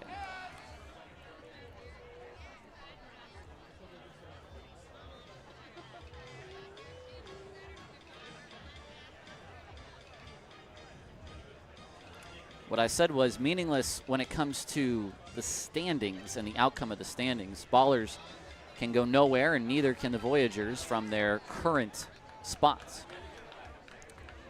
Full count. Will Bugs go? He does. The pitch is way outside. It's ball 4.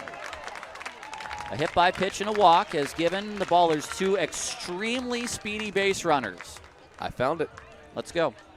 Additional notes, number 6, if a ball is overturned to a strike, runners will return to their previously occupied bases, last legally touched when the pitch was released. Unbelievable. Stupid rule. Let me see that. It's in there. That's actually unbelievable. Yeah. Booney is shook. Well, hold on. That is not what happened. Was it not overturned to a strike? It was overturned to a ball. Oh. So that's where the confusion is then. It's not if a pitch is overturned. If a strike is overturned to a ball, runners will advance. Or excuse me, to ball 4. To ball 4. Ball to a strike. If a ball is overturned to a strike, runners will return to the previous occupied base last legally touched when the pitch was released. If the ball is overturned to a ball 4, runners will advance 1 base. I mean, that doesn't make any sense to me, the first part of that rule, but okay. It still means that the wrong call was made on the field. Pitch to Lou. Breaking ball's a called strike. If the ball is overturned to a strike, that is not what happened. So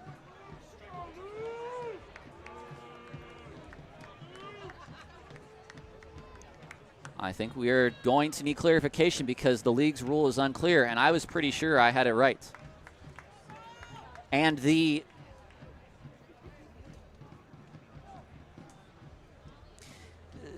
situation is not addressed in the rules. No. 2 on for Lou.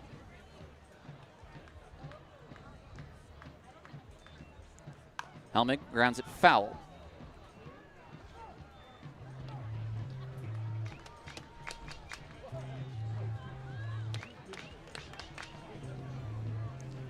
(5-3) The Ballers trail here in the bottom of the 5th.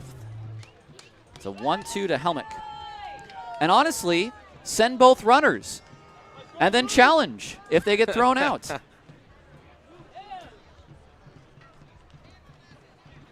The 1-2 pitch, Lou takes low.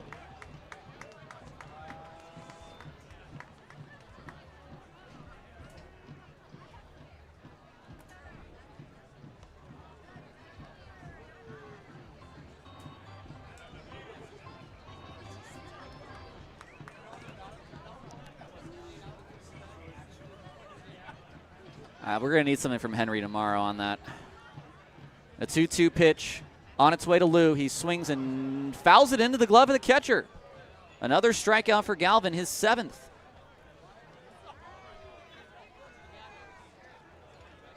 Lou saying, I fouled it, but Ricardo saying he fouled it into the glove.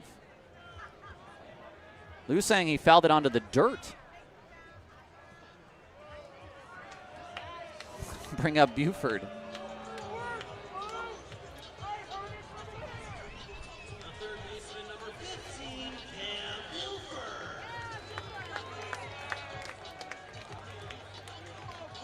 Man, Ricardo's had a night. I mean, No, I don't mean that in a I bad don't. way. There's Well, been a lot of. There's been a lot of funky stuff, and Yeah. I can't get on the umpires now. There goes both runners. The throw will not be made. A double steal.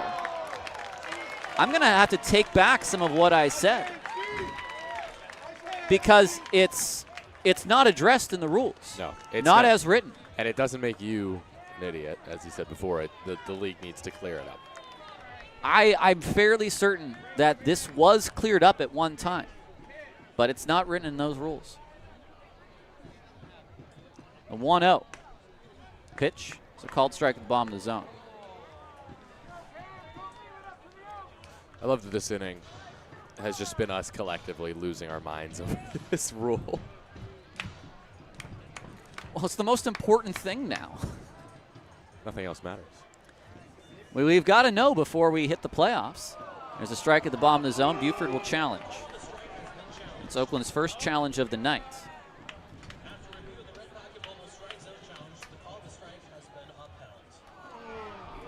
The strike has been confirmed. It's now 2 strikes on Buford.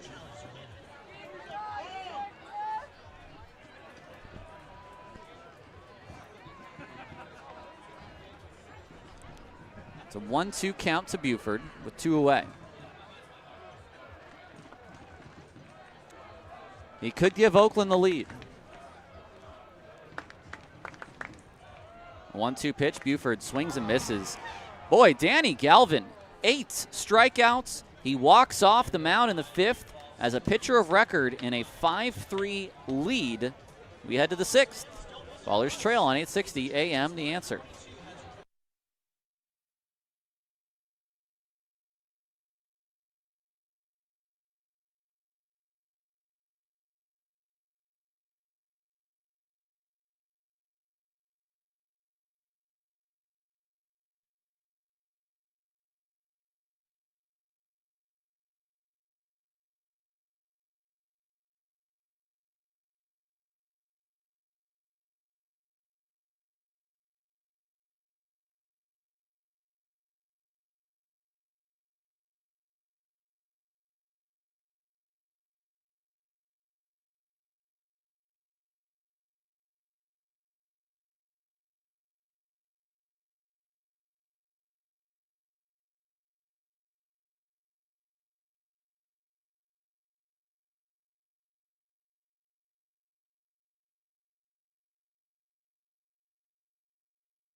Welcome back to Ballers Baseball here on 860 AM, The Answer. It's the top of inning 6, 5-3. The Ballers lead, or the Ballers trail. I'm just at force of habit, I suppose. Delvecchio will face Corona, Hernandez, and Schmack.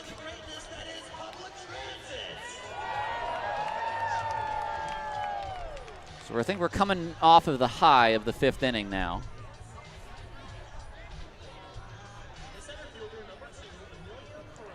Got had a little bit of a Nevada outburst there.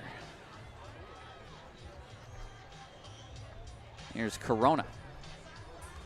Corona's been on base twice, a single and a walk.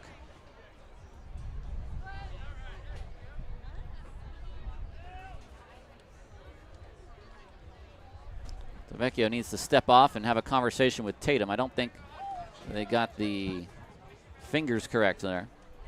What's that? Sorry, I thought you said it's time for scores. Oh, it's time for scores. That's right. We have a final from Colorado Springs. Oh, my. The Billings Mustangs come back and beat the Sky Sox 3-2 with a 2-run 9th. It is a Xavier Casarola go-ahead sac fly. And an Efren Manzo single. Wow, it's the Fighting former Range Riders. They're doing everything they can. They're doing just enough. And Missoula's losing. Missoula's losing 6-zip to Yuba Sutter. Don't look now. They're only if Missoula loses, they're going to be 2.5 back. 2.5. I'm telling you, it's extremely possible that Billings is a playoff team. And that means that Ogden could sweep Boise and not get in. Well, yeah, Idaho Falls. They could. It's possible. Yeah. It's up to Idaho Falls in that case. The 0-1 pitch is outside. That would be a fairly incredible late night comeback.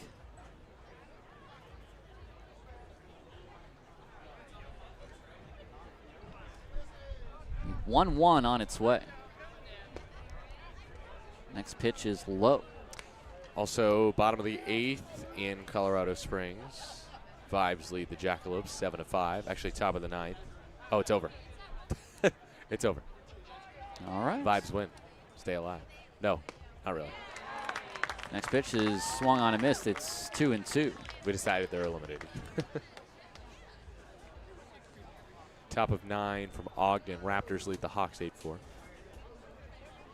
to finish that one off as well. Chuckers up on the Range Riders 10-4. Bottom 7 in Idaho Falls. Make it top 8, 11-4. Billy Horton and the Yuba Sutter Highballers might be playing their way out of the playoffs by winning their games. There's a ball that swung on and missed, and I think it hit Tatum in the mask.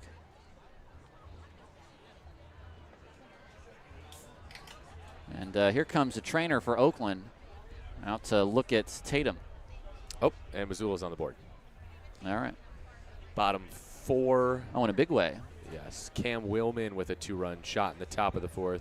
Also Mike Rosario homer. Paddleheads trail 6-3. Paddleheads do have Adam Fogel back in the lineup for the first time in about a week or two. That's a 2-2 count.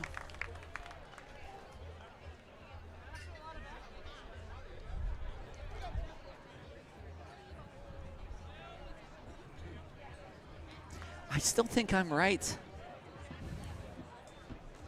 It doesn't seem. I'm going to have to go back through my emails. Yeah. I'm going to see if there is an email. Pitch is high and away. It's ball 3-2. I think you're right, but I'm biased.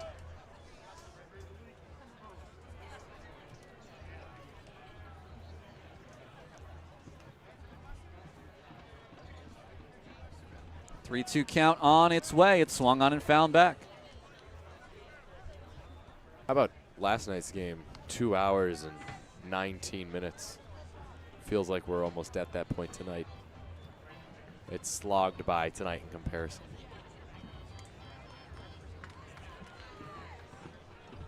Tyler is surfing his emails to try to find an answer. 3-2 the count.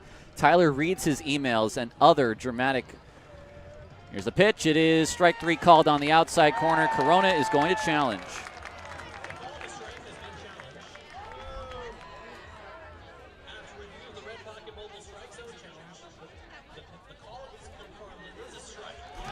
It is confirmed a strike.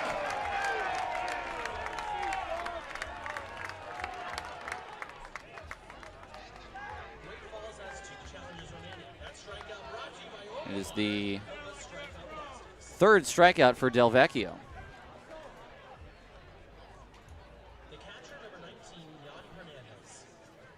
Three in a row for Dylan, who, look, is pitching well, and this is how he will be employed in the playoffs out of the bullpen. First pitch to Hernandez is down and in for ball 1. The Ballers trail 5-3. It's 5 unanswered.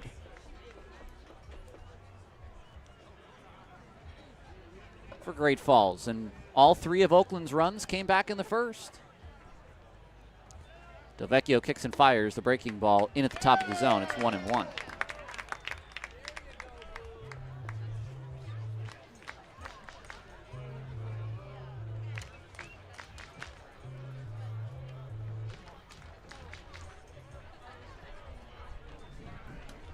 The next pitch, it's fouled back. Oh, I forgot. It's quote-unquote winning Wednesday, Tyler. Yes. That's why the Ballers are losing. Ah, it's losing Wednesday. Losing Wednesdays. Ballers are 8-7 on Wednesday. It's their worst day of the week by far.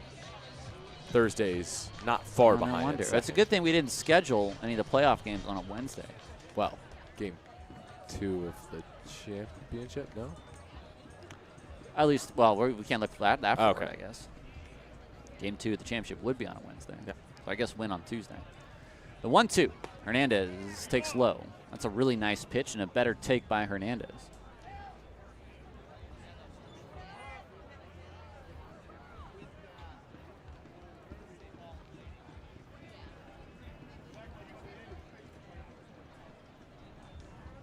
Next one, Hernandez hits that out of play.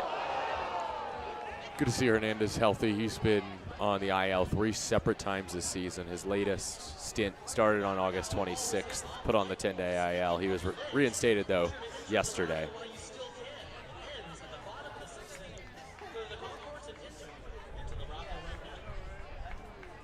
Pretty good hitter. 2-year Mizzou Tiger. It's a 2-2 count. Delvecchio waits, now comes set. A high kick in the pitch, and it hits him. And he, sort of a, I mean, it was always gonna hit him. Yeah. It was always gonna hit him. He welcomed the contact. But I think he did welcome the contact. Second time he's been hit this game.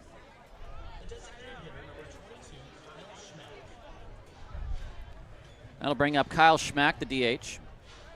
No official at-bat for him yet. Sac fly and a hit by pitch.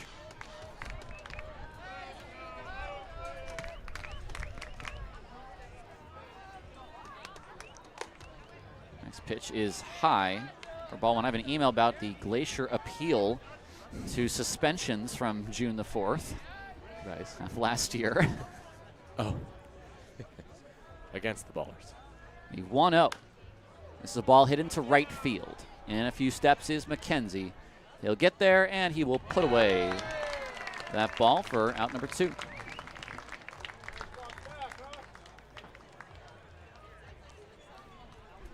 Man at first, 2 outs here in the 6th. Then I'll bring up the top of the order in Aiden Redahan.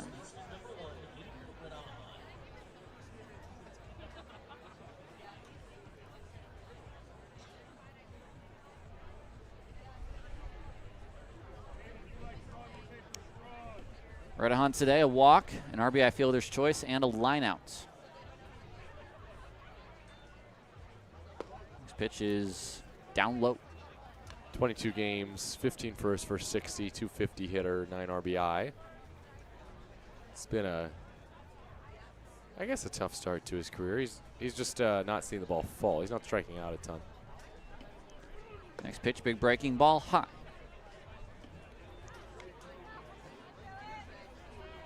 Two outs in the inning. Ballers in the bottom of the inning will have Almanza, Tatum, and Allgaier. Delvecchio's 2-0. Fastball at the knees, 2-1.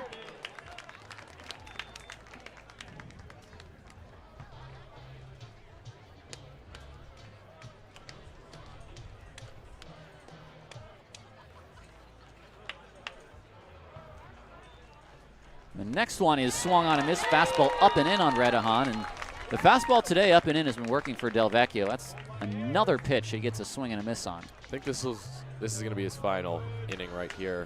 Delvecchio, he did pitch on Sunday, looking to pitch a scoreless 6th. The 2-2 on its way. It's a high chopper toward Allgaier. He goes to the bag. No, he'll flip it to Leahy for the final out. A fielder's choice put out.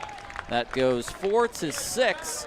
No runs, no hits, no errors. A man left on base. And we head to the bottom of the 6th. The Ballers still trail 5-3 on 860 AM. The Answer.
Welcome back to Ballers Baseball on 860 AM The Answer. I'm Tyler Peterson alongside Nevada Collin. Glad to have you with us. I cannot find an email in which that ruling is discussed. So it'll just have to be a conversation after the game, I suppose. Here's Almanza, who homered back in the first. The Ballers have one hit since Almanza's single in the third. Or rather, excuse me, one hit since Almanza's home run in the first. It was a Buford single in the third. Galvin, his first pitch is swung on and fouled back.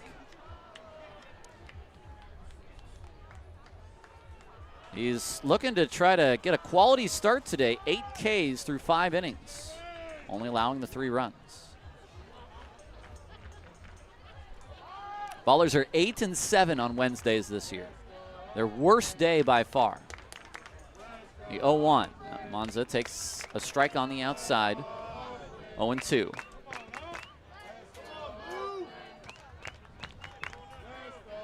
First pitch homer against Galvin in the first. 0-2. Almanza takes low. Nice changeup from Galvin, but Almanza lays off. That home run in the first inning also good for his 30th of the year. First baller in history to homer 30 times in a season. 1-2 the count. Almanza swings and misses. 9 Ks for Galvin. That is by far a season high. His season high prior was 6. No, of course, he's been mostly a reliever this year. And what did we say yesterday? Don't sleep on a 9 ERA. We're in game 2 in the 6th inning, and the Voyagers have used 2 pitchers all series. And they got a good bullpen, too. I'm not going to lie. They've got some good arms in there. Here's Tatum, 0 for 2 today with the strikeouts. It's the next pitch out away. Jeff or Nancy, depending on who's in the chat, has found a way to spell my name wrong 2 different ways, which is actually impressive. First of all, they're using my other name, which is Tony, and then Peterson with a D and an O. I should actually adopt that as a true pen name. Peterson. Next pitch is inside. It's 1-1.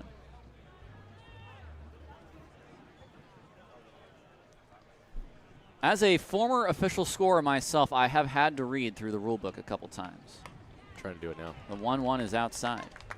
Both Major League and Pioneer. Who are you an official scorer for in the Rocky Mountain. in Major League Baseball? No. But I had to read the Major League Baseball Oh, rules yes. Okay. on things like team unearned runs and the such. Tatum a very late swing at a pitch that he probably shouldn't have swung at, but decided very late to swing at. And it's 2-2.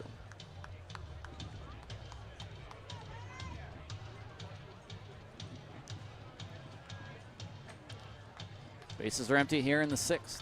Bats have gone quiet for Oakland.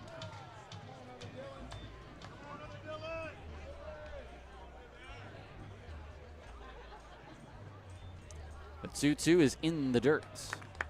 Wow, I could have a segment about this rule book.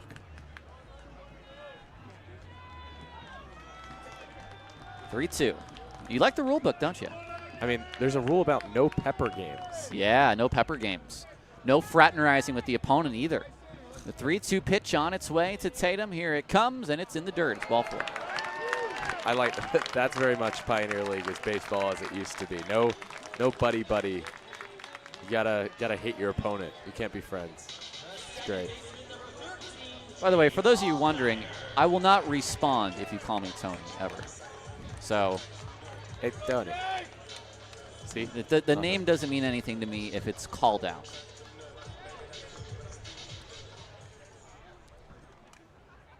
Allgaier has struck out twice. First pitch. Ground ball down the line. Foul. A dive from the first baseman, Redahan, and he dove in foul territory, so you knew that it was going to be foul because he didn't get to the ball.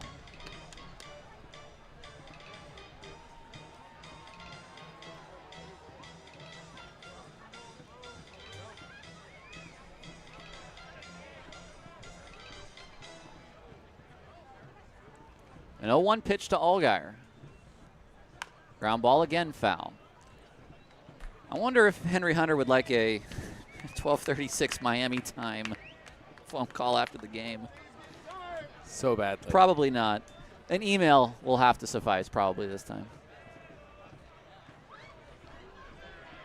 It's an 0-2 pitch to Allgaier. A man at first in the 6th. Ballers trail by 2, 1 away. The pitch from Galvin is high and inside on the fastball. Only one challenge issued by Oakland. They got it wrong. Great Falls used 2, 1 correct, 1 incorrect. That was 92 up and in from Galvin at pitch 100, so he still got the a good velocity. Now he throws down and into Allgaier. It's 2-2.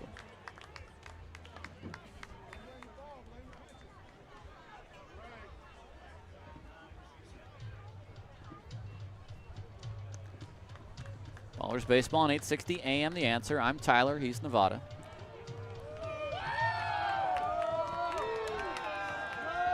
A 2-2. Allgaier swings and fouls it away again. I will say it. Maybe nobody else will. But this game is taking its sweet time. Oh, I already talked about that. Don't worry. I mean, it took forever yesterday. I will say the things people are too afraid to say aloud.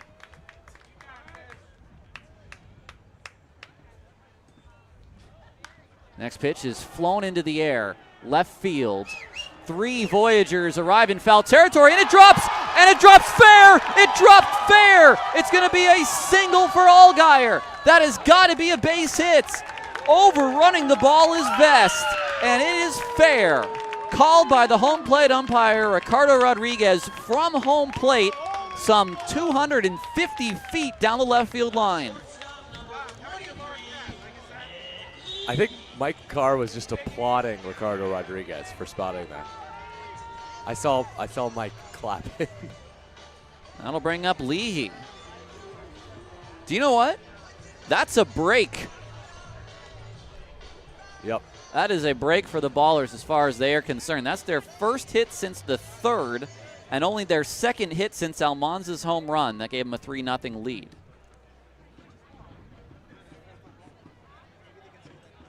First pitch is a slider for called strike 1. Name omitted says has to be an error. There's no way that's an error with how far the left fielder had to come and grab that ball. That's a hit 110% of the time. Yep. If you saw where the left fielder was playing right now, you would understand. Vest is playing pretty much in left center. 0-1 on its way to Leahy. He swings and powers one foul down the right field line. He has struck out, one of the 9 strikeouts for Galvin. But this is why our games are fun. Some fan interaction, and of course, in our last week, we're going to, I think, dip into the YouTube chat. He says he can't see, or she. I don't know who you are. Your name is omitted. Great. Thank you. And that's your fault. That's funny. The 0-2. That is just off the plate. Ooh, that is a tough take by Nick. Here's something people don't say. Peanut butter goes good on waffles. I think a lot of people say that. I'm loving Danny's roommate, Manuel. I will say this. I love whales, but they have to go.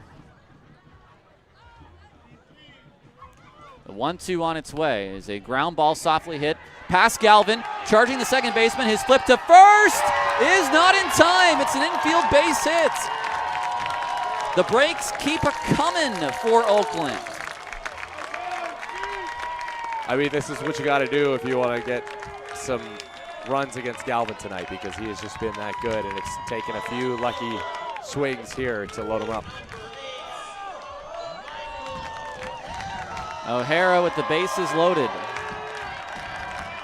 The whole of the infield will come in. Galvin has now thrown 106 pitches. Okay, and let's compare it to last year here, Armandi, for Galvin. 4 1/3, 9 hits, 4 earned runs, 2 walks, 3 strikeouts. So he wasn't bad, but only lasted 4 1/3. Here he's trying to complete 6 innings. But he'll go to the pen. Has the call been made? Yeah. The call has been made. We'll take a break. We'll come back. Ballers have the bases loaded and 1 out for Michael O'Hara when we come back in the 6th on 860 AM, The Answer.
The first member of the Voyagers bullpen is out. And on the mound in this series, it is number 13, Mitchell Grannon. Grannon, a righty, 6'1", 165, 22 years old, from Chattanooga, Tennessee. Has a 4.32 ERA, a 1-0 record in 29 appearances, 33 and a third innings, 13 walks, 32 strikeouts. Friday against Glacier in a 3-1 win. He earned the win, giving up just 1 hit and no runs, striking out 3, tied for a season high. Well, for Galvin, 5 1/3, 5 hits, 3 walks, 9 Ks, and a hit by pitch. He is the pitcher of record. He's allowed 3 runs thus far. All 3 members of the Ballers on base are his responsibility. He could get the win. He could get a no decision. He could get the loss. That is up to Mitchell Grannon. Ballers trail by 2. They have not scored since the first inning. The bats have been exceedingly quiet, and even in this inning, 2 singles that are a little bit of luck, a little bit of good placements. You put the ball in play, you make things happen. Here is O'Hara, who is 0 for 2.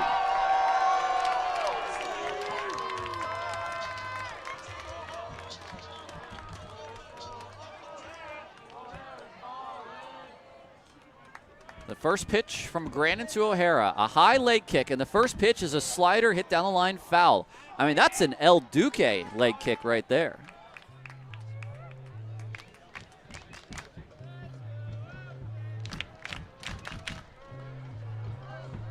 At third, Tatum. At second, Allgaier. At first, Leahy. Grannon to the dish. The breaking ball, a strike high and outside. It is 0-2. O'Hara with the bases loaded this year, 1 for 7. Nevada with the deep research. Fly out to right.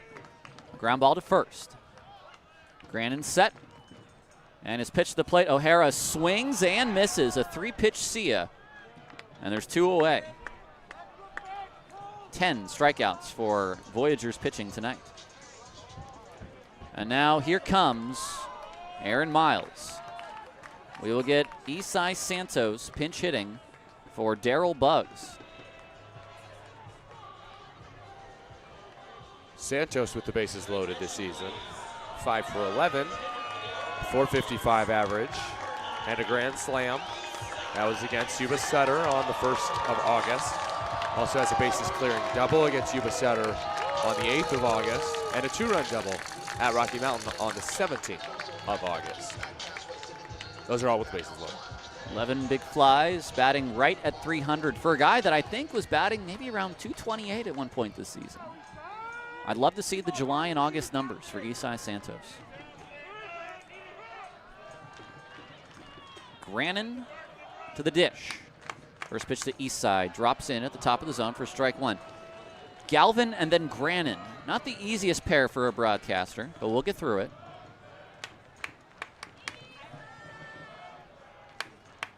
The 0-1, the high kick. Here's the pitch. It's swung on and fouled at the dish. It is 0-2.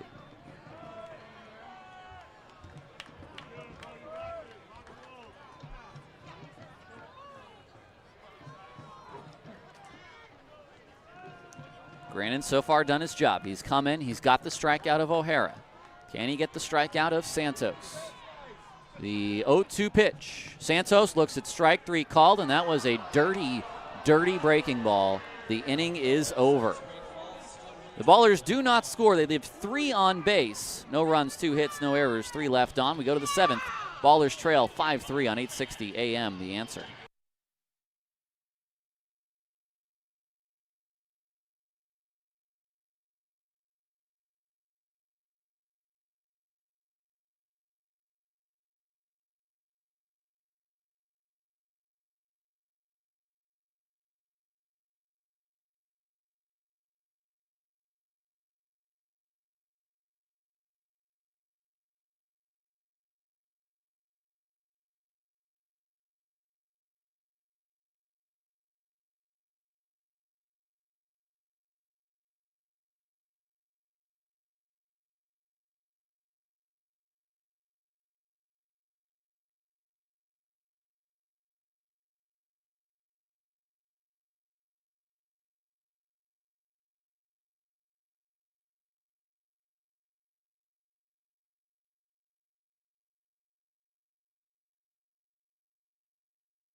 We are into the 7th inning.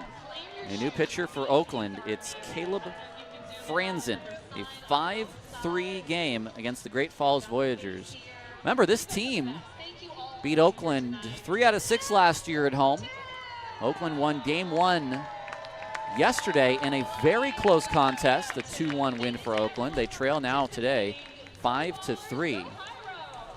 Caleb Franzen this year, a 4.46 ERA in 32 appearances, 42 1/3 innings. He has struck out 47 and only walked 8, but he has given up 12 home runs. 3-0 on the year for the lefty from West Lynn, Oregon. For Del Vecchio, it's some really nice work out of the bullpen. 2 2/3 innings of 1 hit, no run baseball. No walks and 3 Ks. He did hit 1 batter. The first pitch to Tommy Specht from Franzen is a fastball for a called strike 1. So the Ballers leave 3 on base in the previous inning. They get a couple of dinky hits. 0-1 is swung on and missed. Nice breaking ball from Franzen.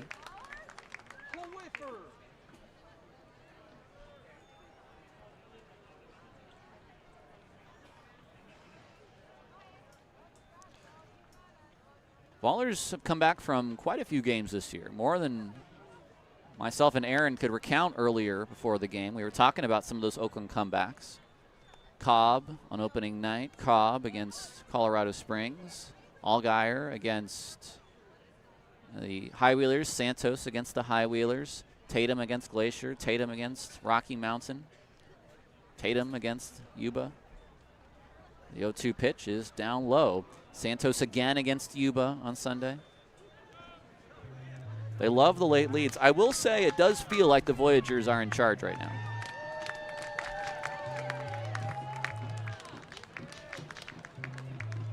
I've got the post-game wrap-up report from Jesse Cook in my email, which means the game is over in Rocky Mountain. The next pitch is high. Game is also over in Ogden. Raptors beat the Hawks 8-4.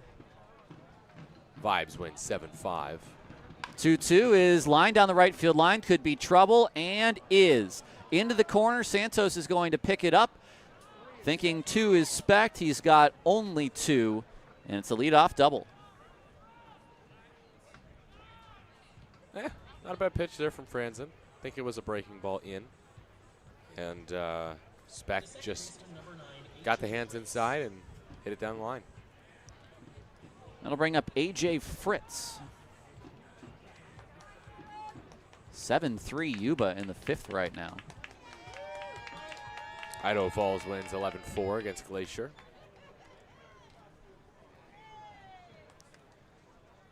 Fritz, the second baseman. Shows bunt, pulls it back. I do not agree with a bunt in this situation, I must say. This score is still wrong. You may have to look at that inning to see whether. You look at the inning and it's 2 runs. The next pitch is swung on, hit out of play. I don't think it tallied the run. Did not tally the run. That's presto for you. It's so weird. Yeah, no, the score is correct. 7-3 Yuba.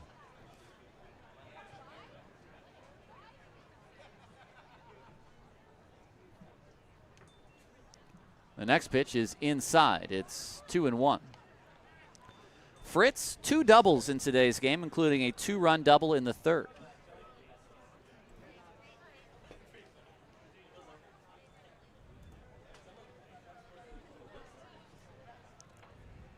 Franzen looks at second, and the pitch on its way. Fritz pops it up. First base side, Almanza over. On the warning track, does he have a play? No. He did, and then he couldn't catch it. Did it go off of the? Did it go off the net? I don't know. That's got to be a tough play. There's no way that's an error, in my opinion, because you're trying to fight the net there. Above ordinary effort. I love that little phrase in the rule book, ordinary effort. 2-2 now to Fritz. Very nice. We heard that on air. The 2-2 on its way is a ground ball hit up the middle. On the backhand, Allgaier. His throw to first is accurate in time. 4-3 the putout. A nice play by Allgaier up the middle. They don't call him top 10 Jake Allgaier for nothing. He had to go very deep, almost right behind second base, and then the fling across. And now that'll bring up Trey Cruz.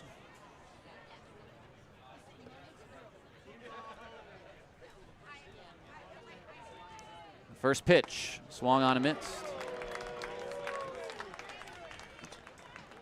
This is Cruz. The infield is in. The Ballers are down 2 here in the 7th. They don't want to go down by more than that.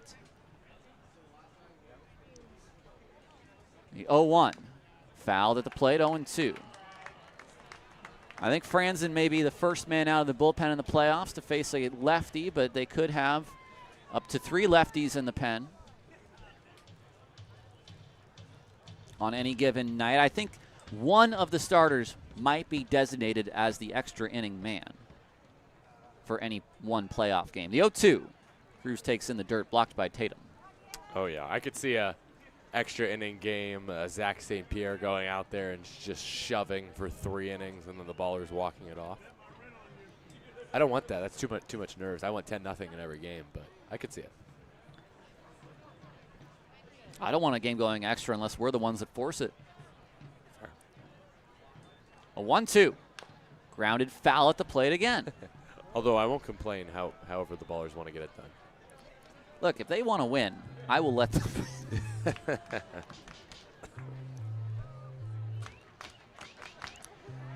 A big question about, will the Ballers be running the new black jerseys on Thursday? The answer is no, because those are not actual jerseys. Those are lifestyle jerseys. They do not have new jerseys. The 1-2. Breaking ball hit to first. Almanza will look back, the runner at third, and step on the bag.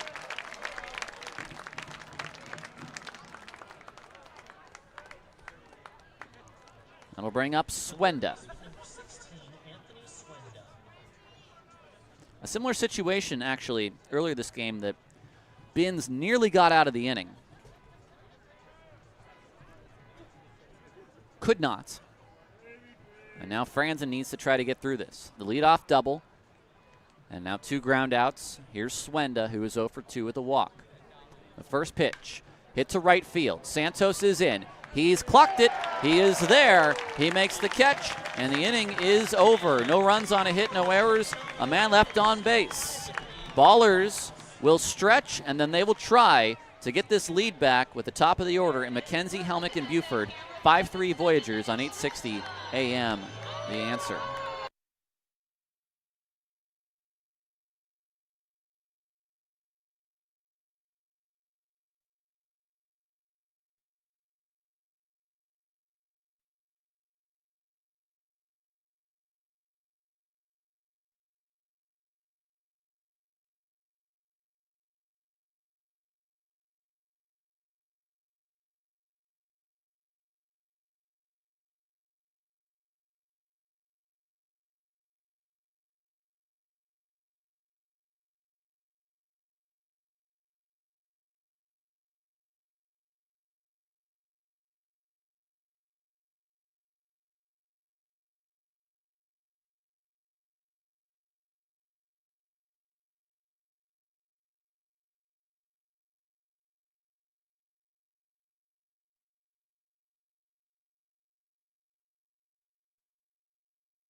Tip of the cap to Mitchell Grannon, who came in the bottom of the 6th inning and with the bases loaded and 1 out, struck out O'Hara and Santos, the pinch hitter, on, we believe, Booney and I were just talking about it, 3 pitches each.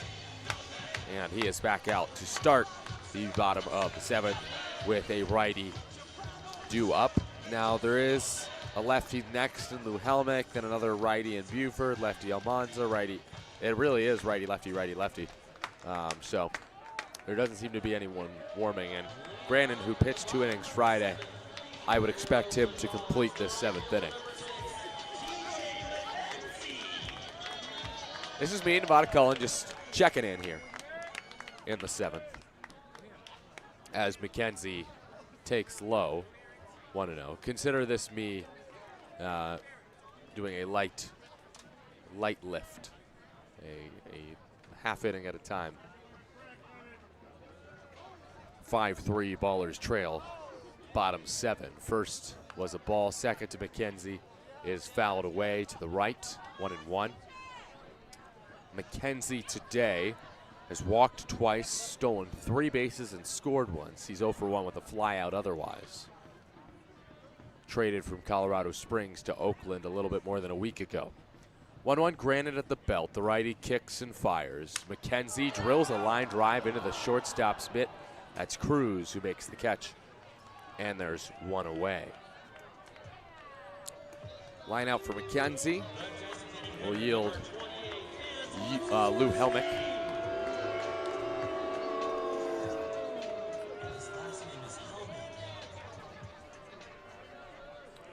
Oh for 3 today, Lou, with a couple strikeouts and a pop-up into foul ground. Due for a hit. He takes strike 1. Another good Grannon breaking ball. No balls and a strike. Helmick comes in on a 5-game hit streak with 4 multi-hit games in that span. And Helmick takes outside, a ball and a strike. Lou's 76 games, .332 hitter. Helmick slowly increasing his batting average. He's actually one of the best hitters on the team in terms of batting average. He's top 5. I believe he's top 3.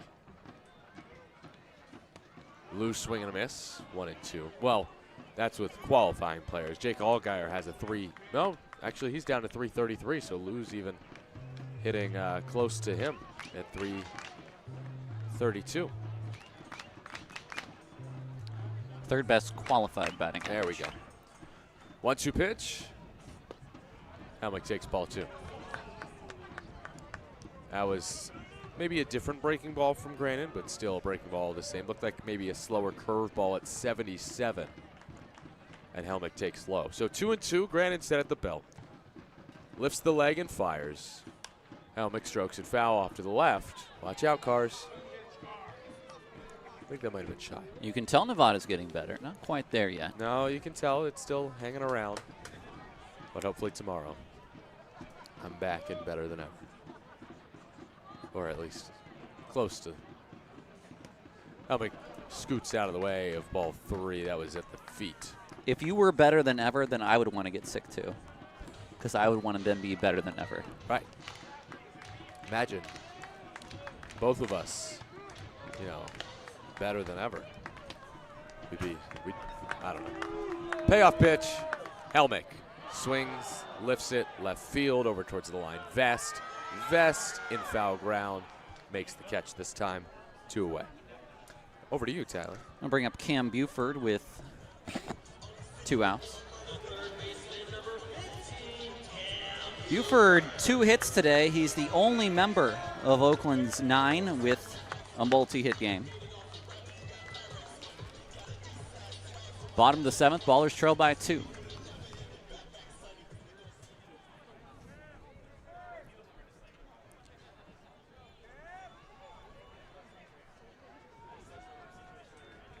The first pitch is a ground ball up the middle and a 3-hit game for Cam Buford.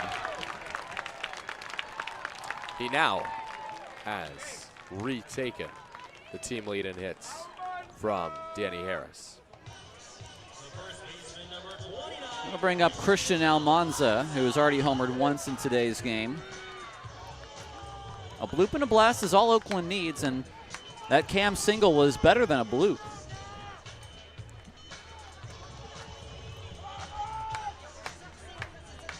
Seems like a good night for an Almanza 2-homer game. First pitch to Almanza is inside from Grannon. It's 1-0. Did not have a multi-homer game in August. His last one was July 22nd against Colorado Springs. That was the 3-homer game. You sending Cam? Sure.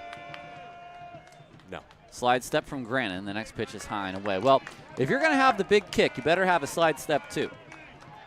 Actually, I changed my mind. I'm not sending him. Now, I like Hernandez as a throwing catcher. I like him too as a throwing catcher. And in fact, I think he should have had McKenzie once this game already. The next pitch, 2-0, is swung on and missed. Fastball above the zone. And it's 2-1.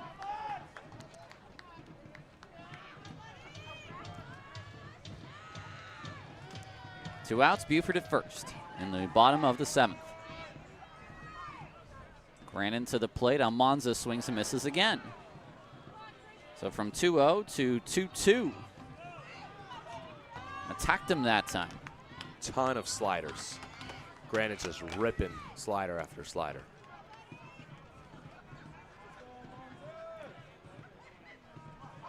Two to Almanza. He swings, ropes that to right field. That's a base hit. Station to station, the Ballers will go. 2 men on now for Tatum. He went down and dropped the bat head on that one. Maybe a slightly protective swing with the bottom of the zone. That ball just split the strike zone at the edge. Now Tatum. Ballers are down 3. Tatum could give them the lead, although they have not scored since the first inning. They've had base runners. They left 3 men on base in the 6th. We play in the 7th. The first pitch is in the dirt, blocked by Hernandez. Nice stop. Tatum's actually working on an 8-game hit streak at this point. .355 hitter with runners in scoring position.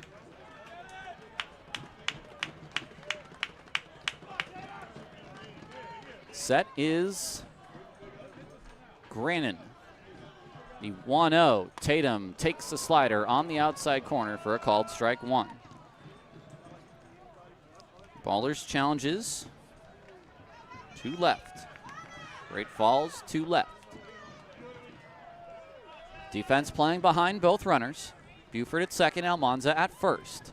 Now the pitch. It's a ground ball down the baseline. Foul past Aaron Miles at third. It is 1-2. A lot of sliders. Maybe not the changeup for Tommy Canely, but a lot of sliders for Grannon.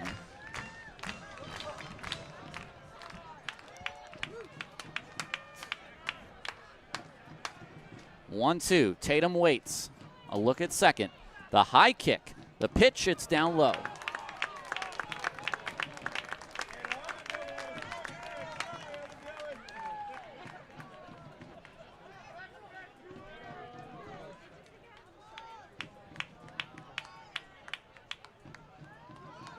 Now 2-2. Here it comes. Tatum to center field. This is deep. Chasing back the center fielder who backs up and makes the catch right before the warning track triangle at the center point of center field. A fly out. And we move on. The Ballers still scoreless since the first. A 5-3 ball game heading to the 8th on 860 AM The Answer.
Welcome back to Ballers Baseball here on 860 AM. The Answer, a new pitcher for Oakland.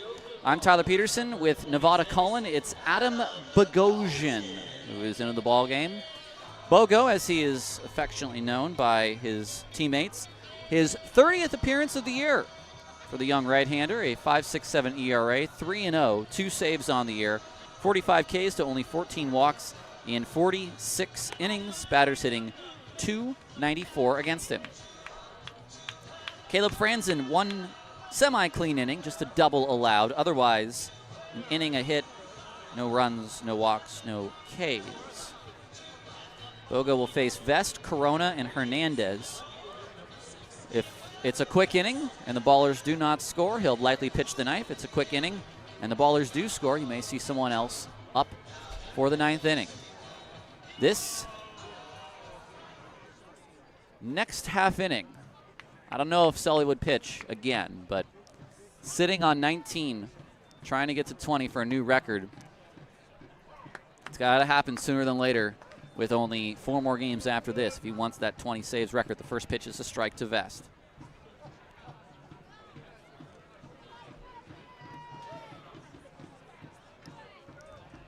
Kick from Bogo. The next one's a fastball outside. It's swung on and missed. It's 0-2. Also, I wouldn't mind a knockout round tonight. You wouldn't mind a knockout round tonight. No, I mean, it's been a while. Considering the score, I wouldn't mind a knockout round either. Exactly. Pitch from Bogosian is swung on and missed. Good morning, good afternoon, and good night. 3 fastballs, and the last one at 93 from Bogo. He has brought the velo all year long. 1 gone in the 8th. And no. Let me start over. Okay. He brought the velo, especially on Sunday. Yes. Struck out a season high 7 and routinely touched 94 with his fastball in each of the 3 innings he pitched of 1 hit scoreless ball. First pitch to Corona. It's a called strike. He's had a hand in both games so far in the scoring. The lone solo bomb last night in a 2-1 loss, and today started a 4-run rally in the 3rd with the leadoff single and later stole 3rd that inning. The 0-1 is a ground ball foul. It's a quick 0-2.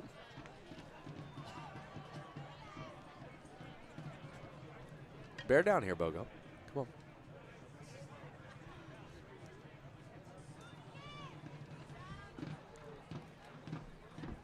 Bogo from the stretch.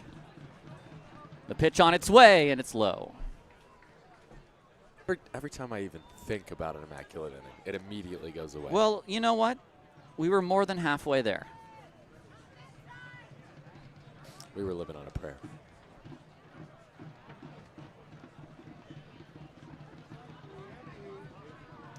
One and 2. Bogo throws, and the ground ball is foul down the third base line.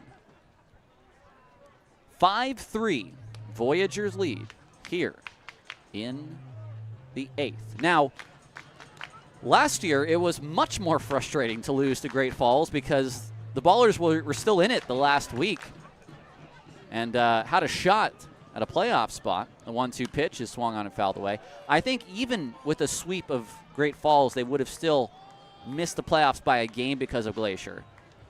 But watching them day in, day out, lose, and watching Glacier win was very frustrating. And NoCo almost got in as well. Missed it by 1 game. The 1-2 to Corona. Fastball, that is strike 3 called on the outside. And Corona is gone looking. That's back-to-back Ks for Bogo. 94, the heat and the sizzle of those seams. 2,400 RPMs on that fastball as well. One might say the TJ sizzle. Former baller. Yeah, Bogo's been dialing it up lately. He looks locked in right now. First pitch. Hernandez takes a breaking ball for strike 1. And look, I'll say this. The Ballers relievers, sometimes they've been through some ups and downs this year, but Bogo, Chewy, Sully, Collier, Caleb Franzen, all starting to look locked in at the right time. There's another slider from Bogo. He wants playoff innings. He's going to get him if he keeps pitching like this. He's looking to strike out the side. He's going to step off the mound.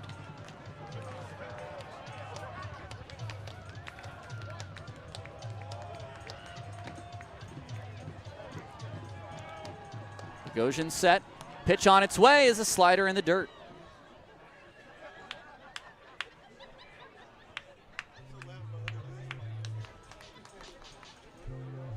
Allgaier, Leahy, O'Hara, the 3 scheduled hitters in the 8th. Available on the bench is Druick, Harris, Cobb, and Lozano.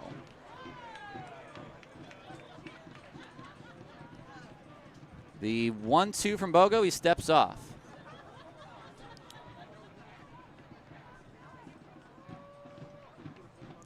Now, back on the bump. The high kick, the 1-2 is swung on and missed again. 91 on the outside, and he strikes out the side. Bottom of the 8th, Ballers trail by 2 on 860 AM, The Answer.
Welcome back to Ballers Baseball on 860 AM, The Answer.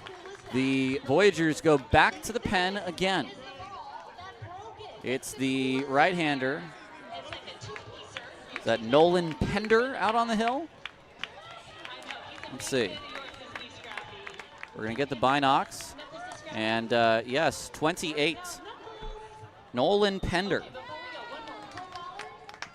comes on in relief of Mitchell Grandin, who was really darn good. 1 2/3 innings. He struck out 2, allowed just 2 hits. And Pender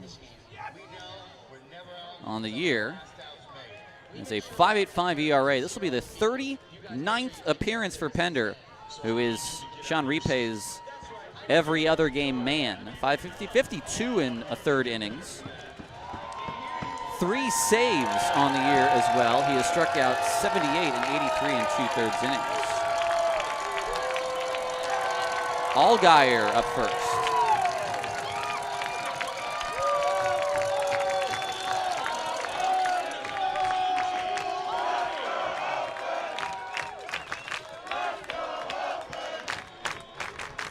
Allgaier, a single and 2 Ks.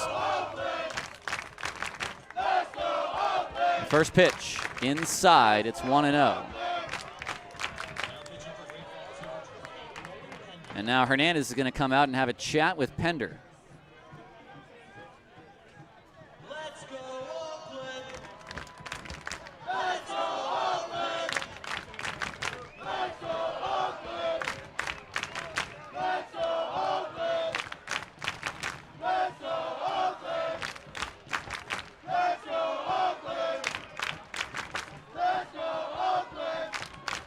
Pender to the plate. It's a swing and a high, deep drive to right field. The right fielder is back, and he will make the catch. 1 away.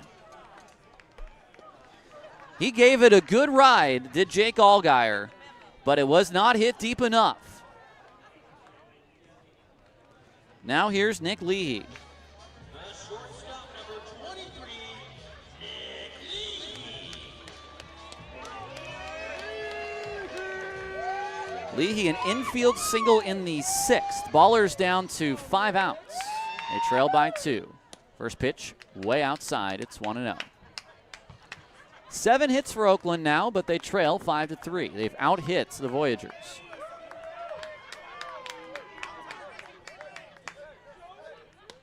The next pitch is swung on a miss by Leahy. It's 1-1.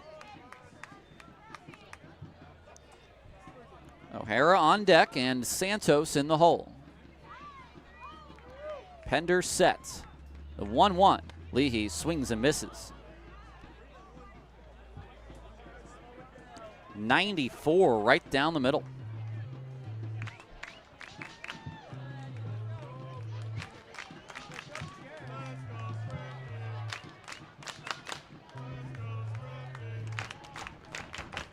One, 2. Strike 3 called right down the middle of the plate. Leahy's gone looking. Was not expecting 94. Right down the middle of the plate. 1 away.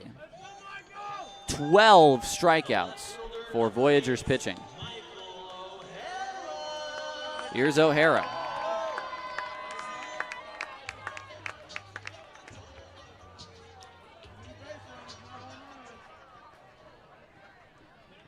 Pender kicks and fires, and O'Hara looks at a fastball, so just a little bit off. Yachty wanted a challenge, but Ricardo Rodriguez will not let him.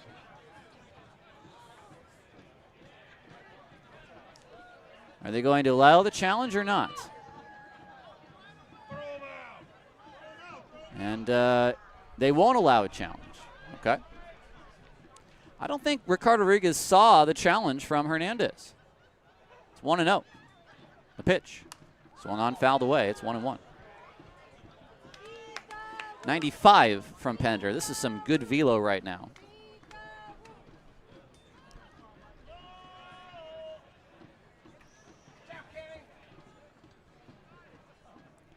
Pender kicks and fires. The next pitch is high and away. 1-1.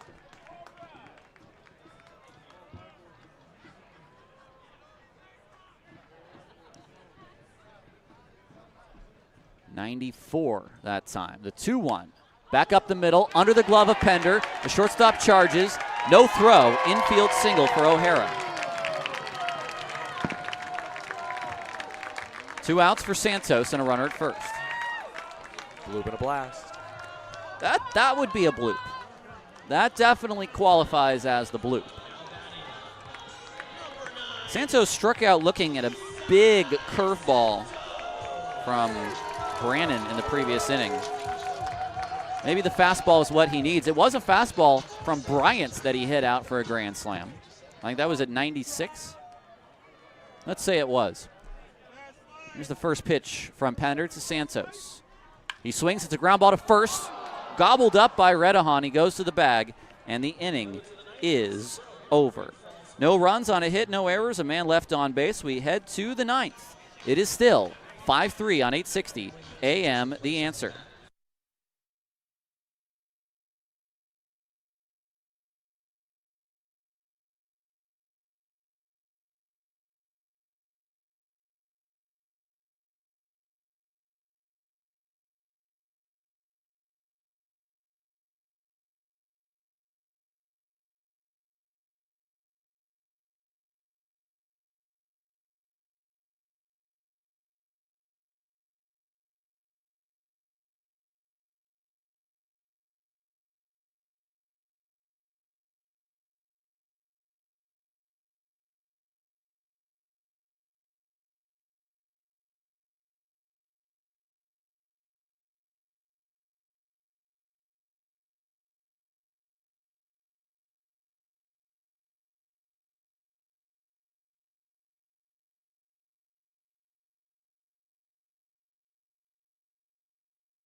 Welcome to the 9th. It's Voyagers 5 and Ballers 3. Tyler Peterson and Nevada Cullen with you.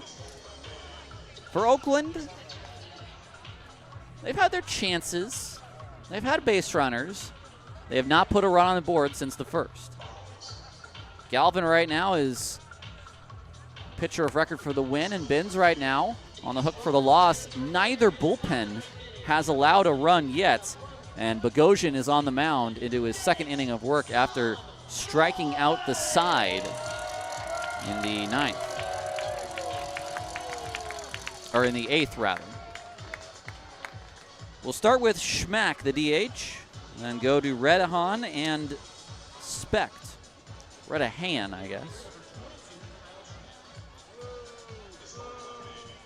I think it is Redahan. Looking at the pronunciation guide. First pitch to Smack. Fastball inside for ball 1.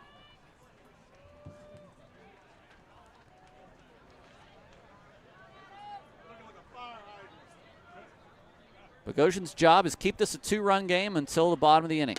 The next pitch is high.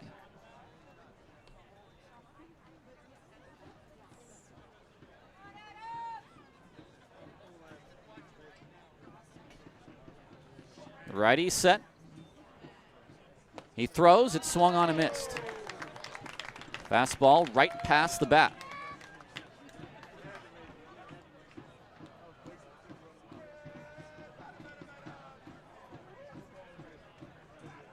The 2-1.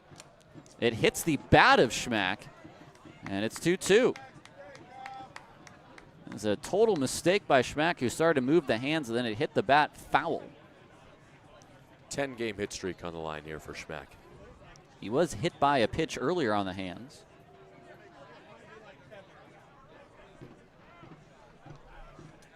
Came into this game hitting .350. 2-2 on its way. It's swung on and missed. 4 Ks for Bogo.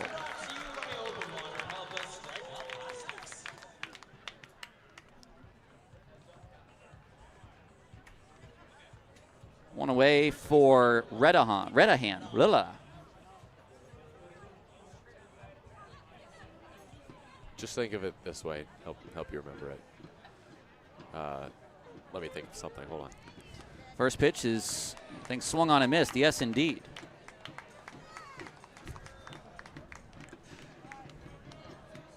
Oh, here's a good one. Tarek thought he could get away with being the PA announcer for the Ballers and the High Wheelers, but he was caught red-handed. Red-a-hand. There you go. The 0-1 pitch. Sorry, I'm thinking of General Radon from Elden Ring, I think. I think that's my problem. Redahan with an RBI today. Star Wars has also ruined H-A-N for us, because you see that, you think Han. 1-1. There's a strike on the outside.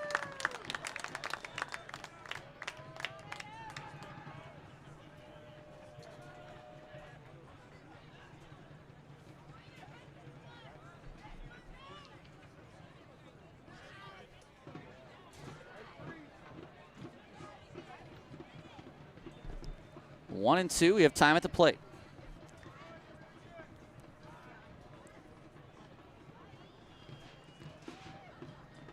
A 1-2 on its way. It's swung on and missed again. 5 strikeouts. I mean, Bogo's just letting it rip and it eat at this point. That was only 91, but also right down the middle, and Redahan just missed it. Here's Tommy Specht. Can Bogo K all 6? The first pitch is outside for ball 1. That is now 12 strikeouts in Bogo's last 5 innings. Oh. Yeah, he's mowing him down. He's making his case. 1-0. Strike on the outside. Great Falls is saving their challenges. That is a devastating changeup. 82. That's about 10 miles an hour difference from the fastball, and then plopped it on the corner. 1-1 is hit down the right field line with some force, and that is going to one-hop the wall again. Specht is going to have another double. Back to back. All right, so the first blemish on the line of Bogo. It's a 2-out double in the ninth. He went back-to-back changeups, and that one was left over the middle. It was. It was a very hittable pitch. Fritz, who has doubled twice in today's game, he's scored a run and driven in 2, is going to have a chance to give Great Falls a really big insurance run as their closer begins to warm. Wyatt Cameron. Wyatt Cameron. With the way Pender is pitching, I would have thought maybe he might stay in.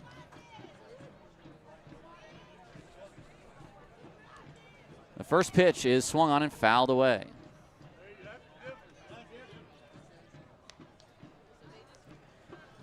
Ballers in the ninth, let's review. Top of the order, McKenzie, Helmick, and Buford. Druick is available, as is Harris and Cobb and Lozano. The 0-1. Swung on, line drive, caught by Leahy on one hop. His throw to first is going to get past Almanza. He tried to scoop it. Here comes a run to score. That's going to be a single and an error. No RBI. Leahy stopped the ball on one hop. Fritz was going to be safe, and the error scores the runner Specht from third. And that is a huge run to give up. It will go down as an unearned run. For now.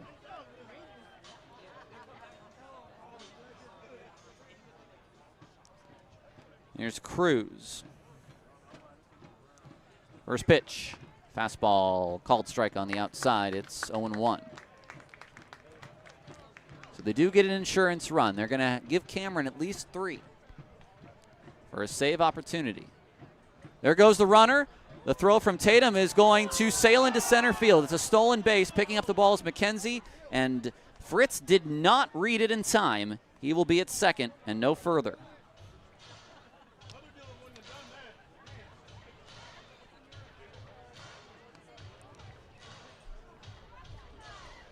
It's 1-1.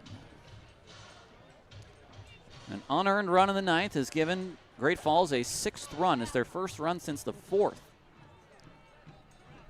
The 1-1 pitch. Outside. 2-1.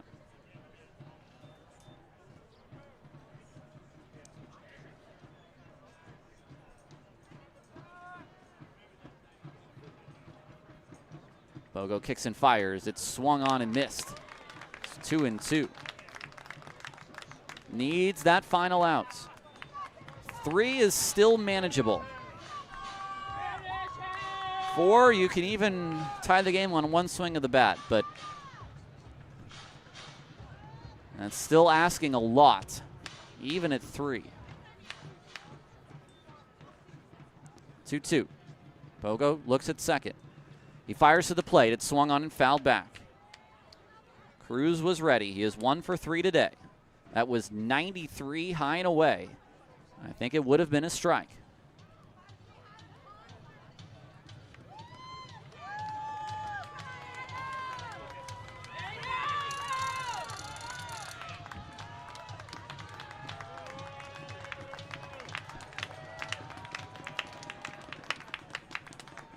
The pitch outside.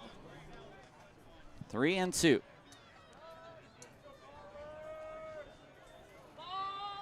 This inning now is taking a while, and Bogosian is close to 35 pitches.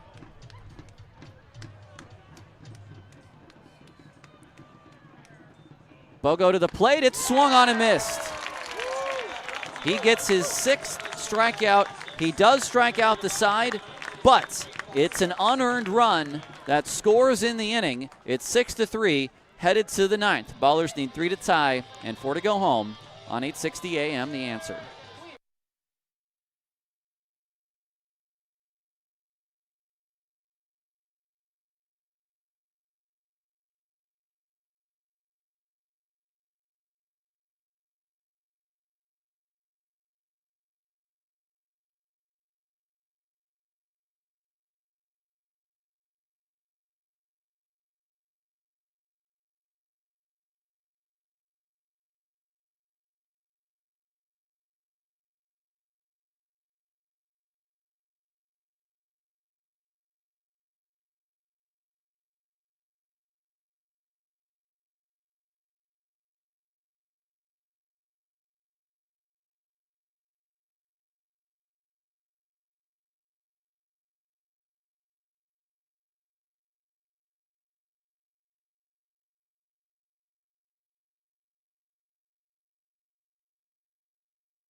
Ninth inning, the closer for the Great Falls Voyagers comes out. It's Wyatt Cameron. 32 appearances, a 1-1 record, a 4.18 ERA, 6 saves for Cameron in 32 and a third innings, 39 Ks. Batters are hitting only .233 against him. Against the former Central Connecticut State Blue Devil? Yes, Demon? one of the two. Blue Devil. Nailed it. Yes, Wyatt Cameron was teammates with Aiden Redahan and Jeff Nickel at CCSU, but not Noah Martinez. I said that like it was dramatic. He just finished up there in 2025. Well, we're going to see McKenzie, Helmick, and Buford, the first three against Cameron. I don't know if the Sky Sox played the Voyagers this year. I can look it up. If you want. I was trying to think whether or not McKenzie would have faced any of these players or not. So TJ McKenzie to lead it off. Your leadoff man in the ninth, leading off. That's what you want. You're down 3. You need base runners. It's any way you can get it. The first pitch, swung on and fouled back. Attacked McKenzie with the high heat. It's 0-1, 92 at the top of the zone.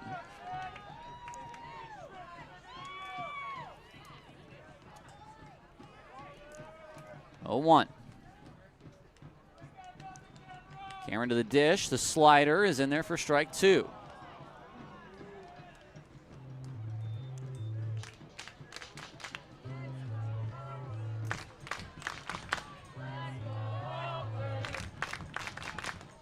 Cameron set. Kicking the pitch. McKenzie swings and misses. Pulled off the slider that time, and there's one out in the ninth. Good call. They didn't play the Sky Sox.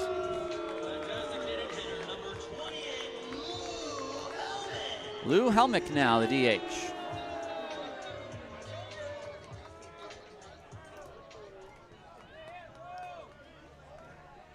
First pitch to Lou from Cameron. Ground ball down the line, but foul past James Harris. It's 0-1.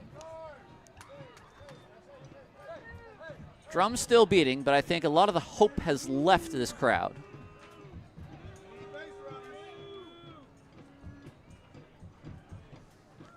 The 0-1. Down low, 1-1. Buford on deck, Almanza in the hole. Tatum behind him.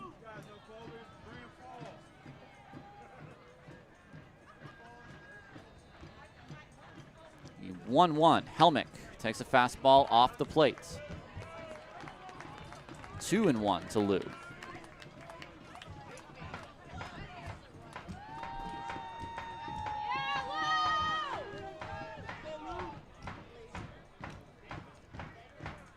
Cameron to the dish. The 2-1 is a high drive to left field. Fairly deep.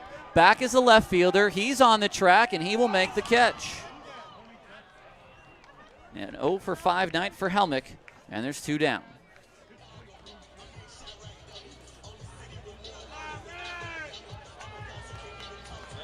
That'll bring up Buford.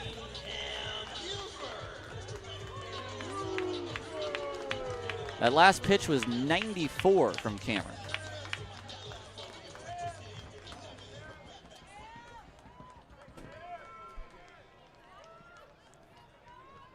First one on its way to Buford. Fastball right down the pipe for strike 1. Cam today has 3 hits. By far the best of anyone on the squad today.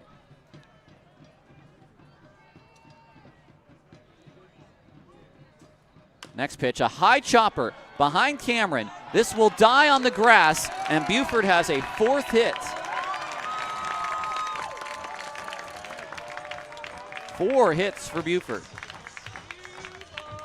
That is the 3rd 4-hit game of the year for Cam Buford. Not too shabby. Team leading 116 hits for Cam, the 24-year-old from Chicago. One more batter has to reach base before this becomes interesting with 2 outs. Here's Almanza, who's had the next best day at the plate by any baller. 2 for 4. A 2-run homer in the first. First pitch to Almanza is a breaking ball for strike 1.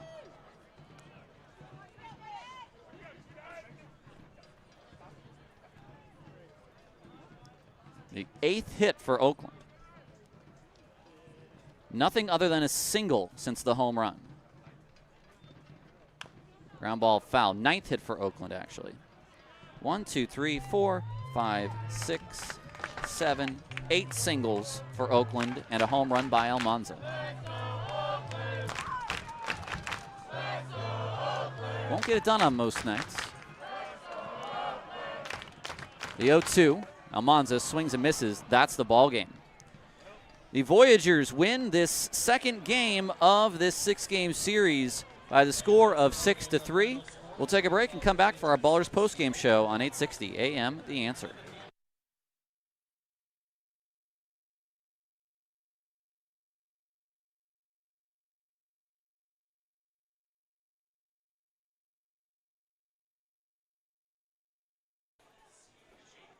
One segment.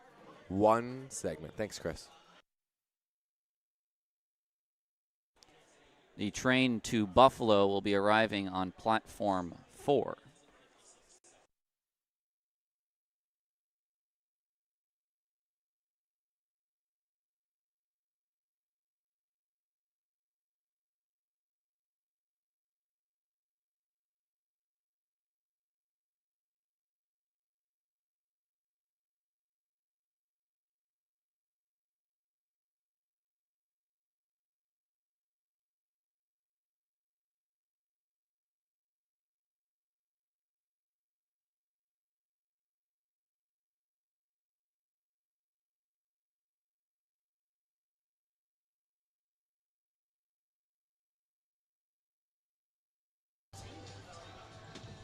Well, the Ballers are losers tonight here in game 92. The final score, it's 6-3, Great Falls with the victory. 6 runs on 6 hits and no errors for the Voyagers. 3 runs on 9 hits and 1 error for the Oakland Ballers. Galvin gets the win. 3-3 his record now. Binns, the loser, 3-4 his record now. And Cameron, a 1-2-3 ninth, gets his 7th save. Time of the game, 3 hours and 2 minutes in front of 1,717. So at least that is a fun little number for tonight. But now you kind of think, well, now 2 games and the Ballers have scored 5 runs. And how many runs have they scored in any inning not named inning 1? 0. The Ballers have scored no runs in innings 2 through, well, last night 2 through 8, and then today 2 through 9. All of the runs the last 2 games have come in the first. Yesterday was good enough for a win. Today it's good enough for a loss. Binns takes the loss. Tomorrow we will have Milken on the mound, followed by Short. That will follow a start by Reed Butts on Saturday. Then I believe Tanner will start game Sunday, and then we may see St. Pierre or some of the rest of the bullpen after that. But let's look at the more interesting part of tonight, and that is how the scores finished up and the standings. Ogden beats Boise. Raptors win at home 8-4. Vibes at home beat the Jackalopes 7-5. Billings, in Billings, as the road team, beat the Sky Sox 3-2. Idaho Falls Chuckers defeat the Glacier Range Riders 11-4. And in the bottom of the 7th, the Yuba Sutter High Wheelers lead the Missoula Paddleheads 14-4. It's a self-destructive lead for YOLO, by the way. Yes, and here is why. In the overall standings, the Oakland Ballers have clinched the 1 seed. Missoula has clinched the 2 seed. The Idaho Falls Chuckers are in 3rd, and they are 2.5 up on the Ogden Raptors, who are only really 2 games up on the Yuba Sutter High Wheelers. And the Boise Hawks are 2 games back at the High Wheelers, as are the Rocky Mountain Vibes. Billings is another game back, but if you go to the second half standings, the Billings Mustangs are in 3rd place and sit just 3 games back of Missoula. That will be 2.5 after Missoula's lost tonight, which means if Yuba beats Missoula thrice more than Billings with a sweep of the Sky I Sox. think they can lose one exactly. Okay. Yes. But, I mean, you're looking at, because they can tie and get in, because there is no tiebreaker with a team that's already in the playoffs. All they need to do is tie Missoula. Now, you're talking about 4 back with 6 to go. What I say is, oh, that's interesting. 2.5 back with 4 to go.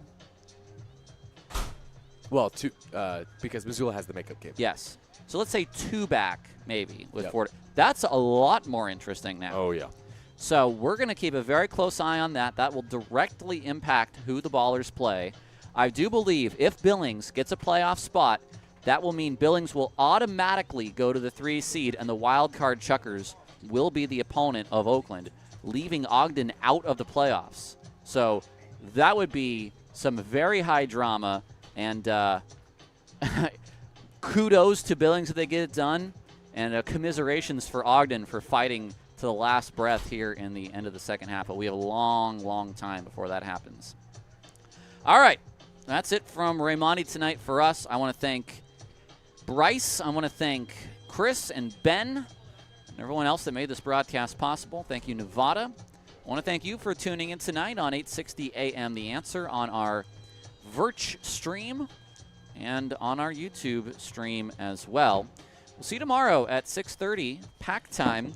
Final score one more time tonight. The Ballers lose 6-3. Enjoy the rest of your Wednesday evening.